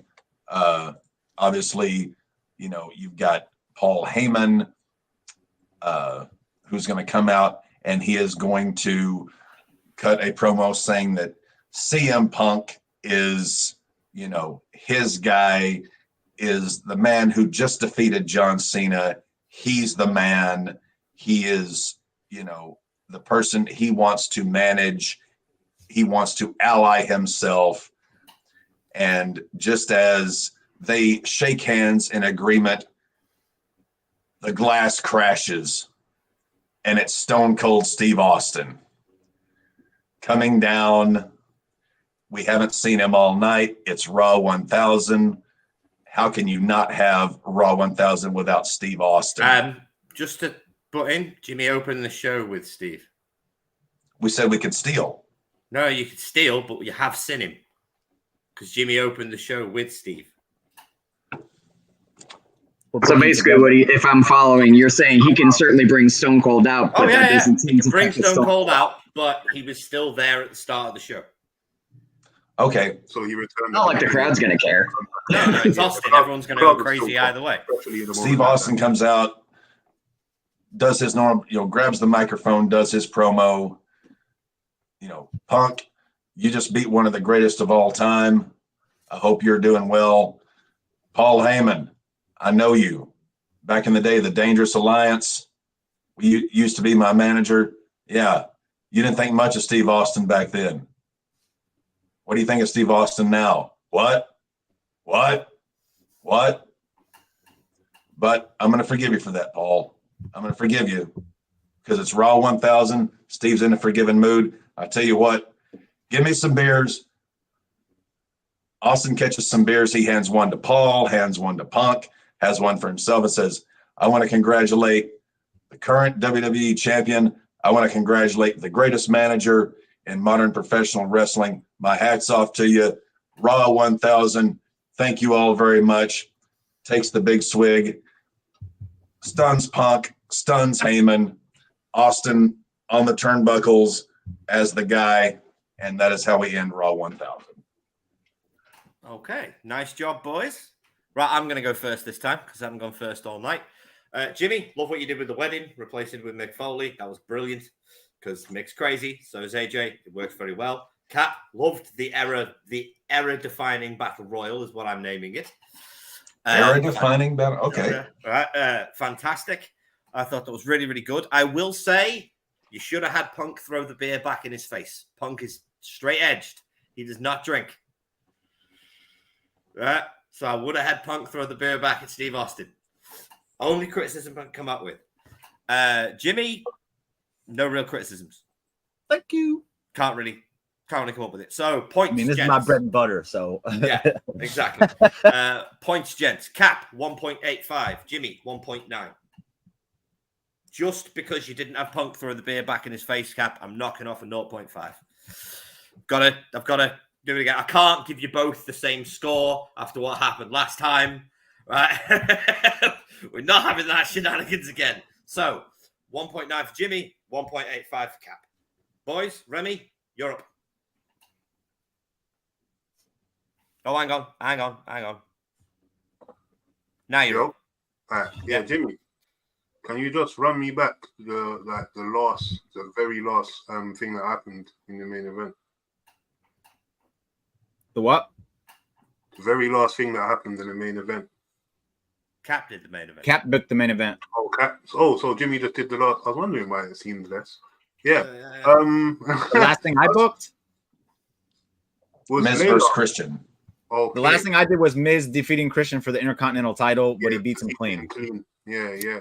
All right, cool. So I don't have much criticisms either. I put some notes down for what I liked about both. 1 second.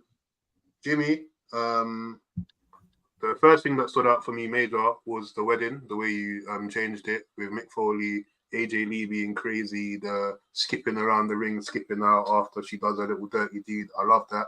That's very true to form. I like, first of all, Layla completely forgot she existed. Amazing. Genuinely forgot that was a thing.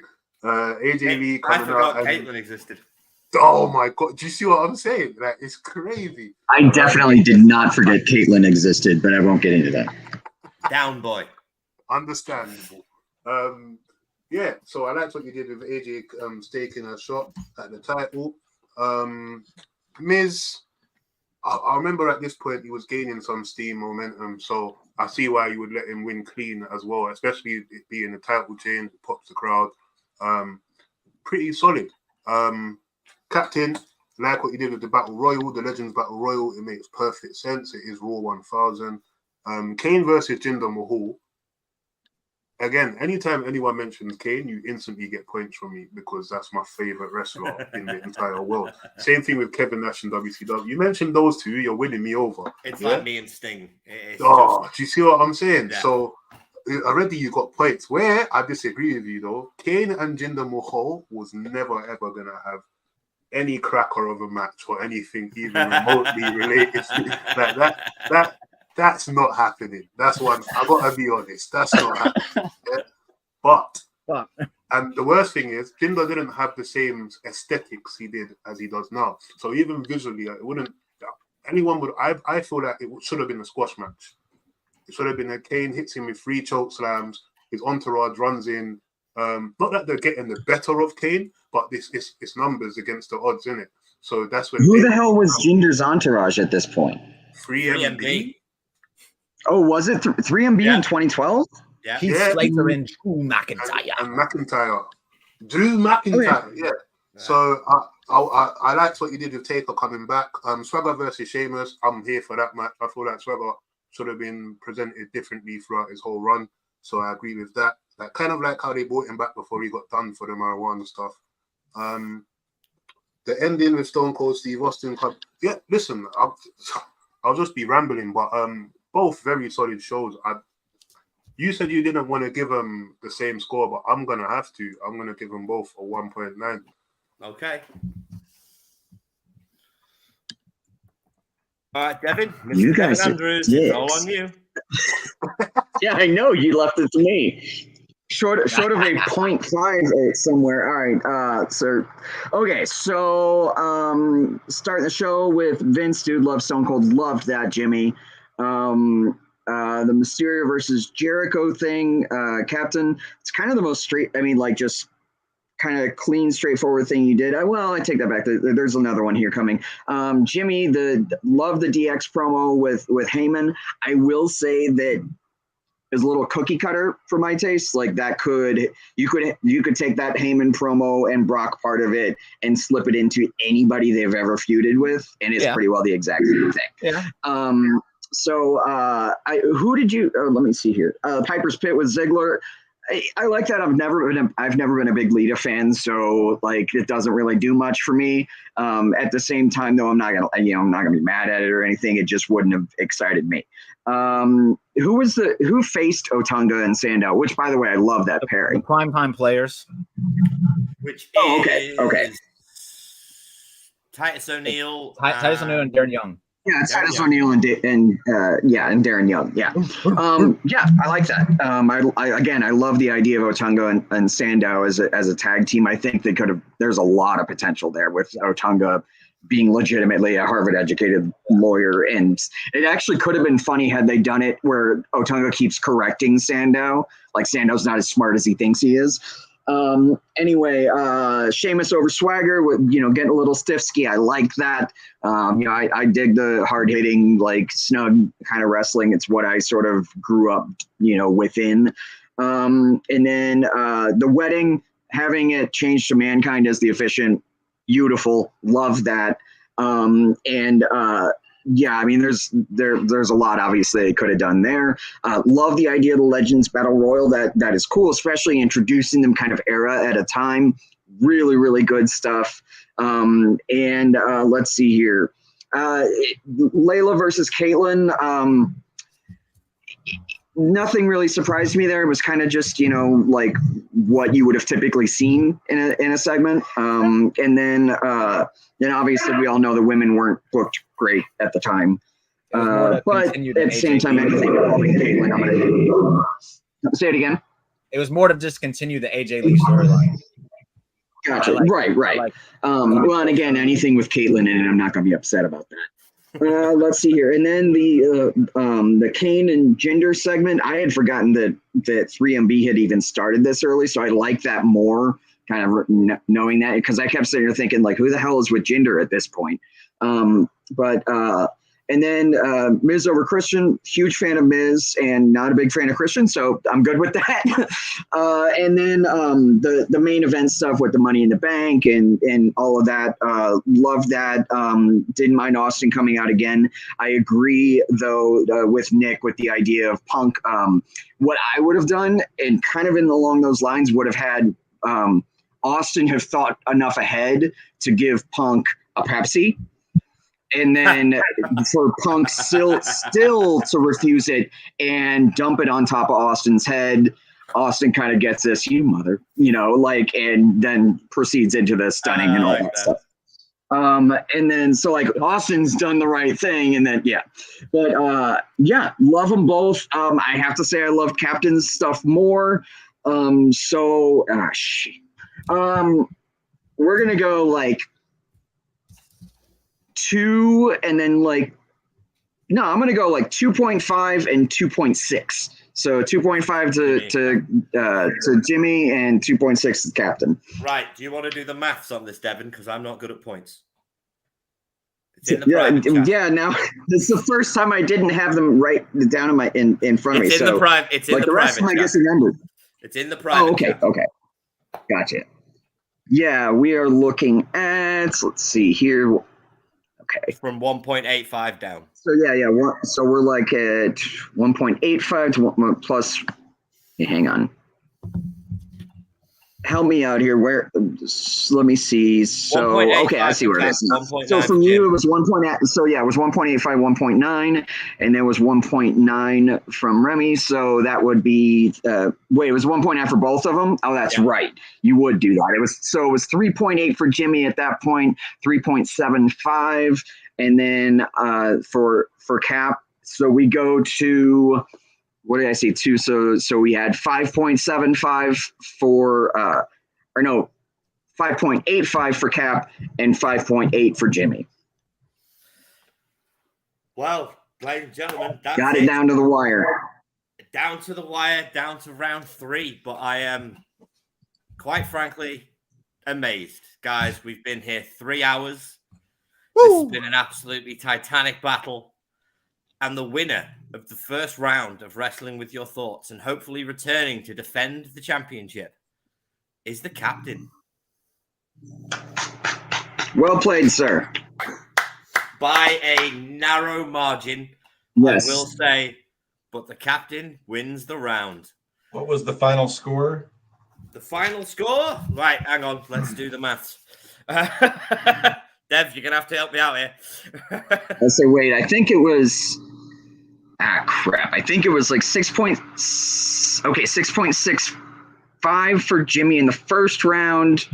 Yeah, Jimmy got And I think 6.65 it was, in the first round. Cap got, and it was what, 6.75 for Captain in that one, or was it higher? 6.95. 6.95. 6.95. That's right. It was 6.95. So, okay. So then the next round, it was 5.5 for Cap. What was it?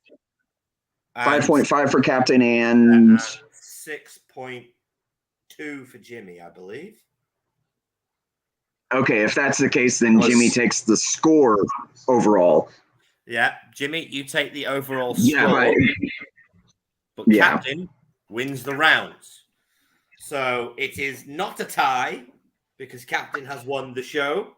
But Jimmy, You know what I like about that? That perfectly sets up a rematch, and you have a legitimate reason for one now. yes. So we've got to do this again, lads.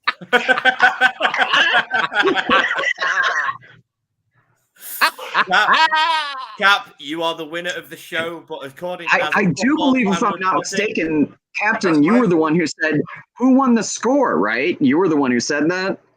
So you just did that to yourself. all I'm saying is A Jimmy got dusty it on finish. aggregate to use his A football dusty term. finish. It was a dusty finish. So, Yes. boys, I love a good dusty finish. What can I say? boys, we've got to do it again. Oh, mate. Right, Set the date. gentlemen, would you all care to rejoin me here again next month? Oh, I'm on 100%, board. bro.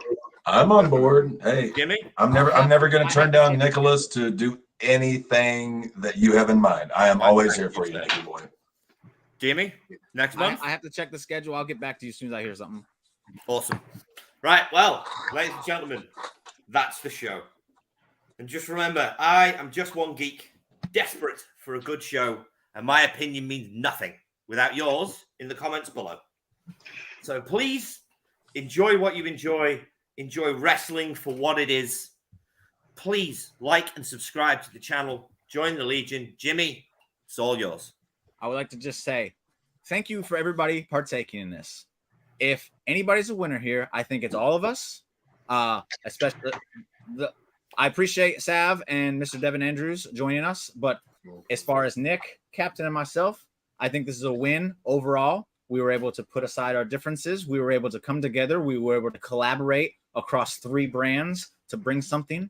I hope that Nick I agree. and the Wrestle Legion, and I hope Raw Ball, and obviously myself. Positively awesome wrestling. For myself. I hope we're all able to at least grow a little bit from this. Maybe we've grown our audience, and that's really all I hope so. I was hoping to get out of this, and maybe a little clarity. But I just wanted to get that out there. A victory all And around. I would like to personally thank Jimmy for doing this. I have been wanting this for a good year because I needed a certain amount of redemption given You can call it a shit show, Cap, because that's what it was. a certain amount of redemption given the hoo-ha that went on. But I would like to say thank you, Jimmy, for giving me this opportunity to face you once again, one-on-one with a legitimate panel. You put forth a phenomenal book. And I was actually making notes here, as you can see on my captain's pad here.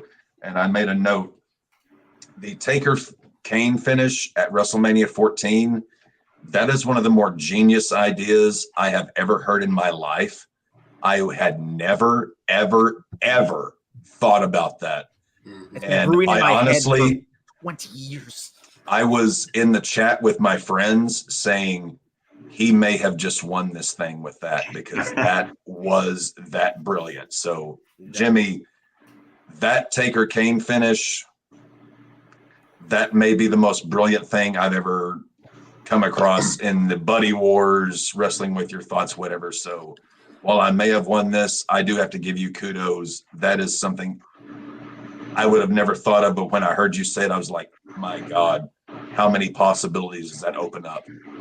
So, Jimmy, thank you for giving me the most competition, the making me work harder than I have ever worked in my life at these kinds of things. And thank you for agreeing to face me once again. And as we've discussed backstage, we're cool. No hard feelings. Absolutely. And thank you as well. This was a blast. Sorry, my brother has just come up with the name for the next round. Battle on the boat. Well, you're both captains now, so it works. And then But- we can follow that up with the war for the ore. Exactly.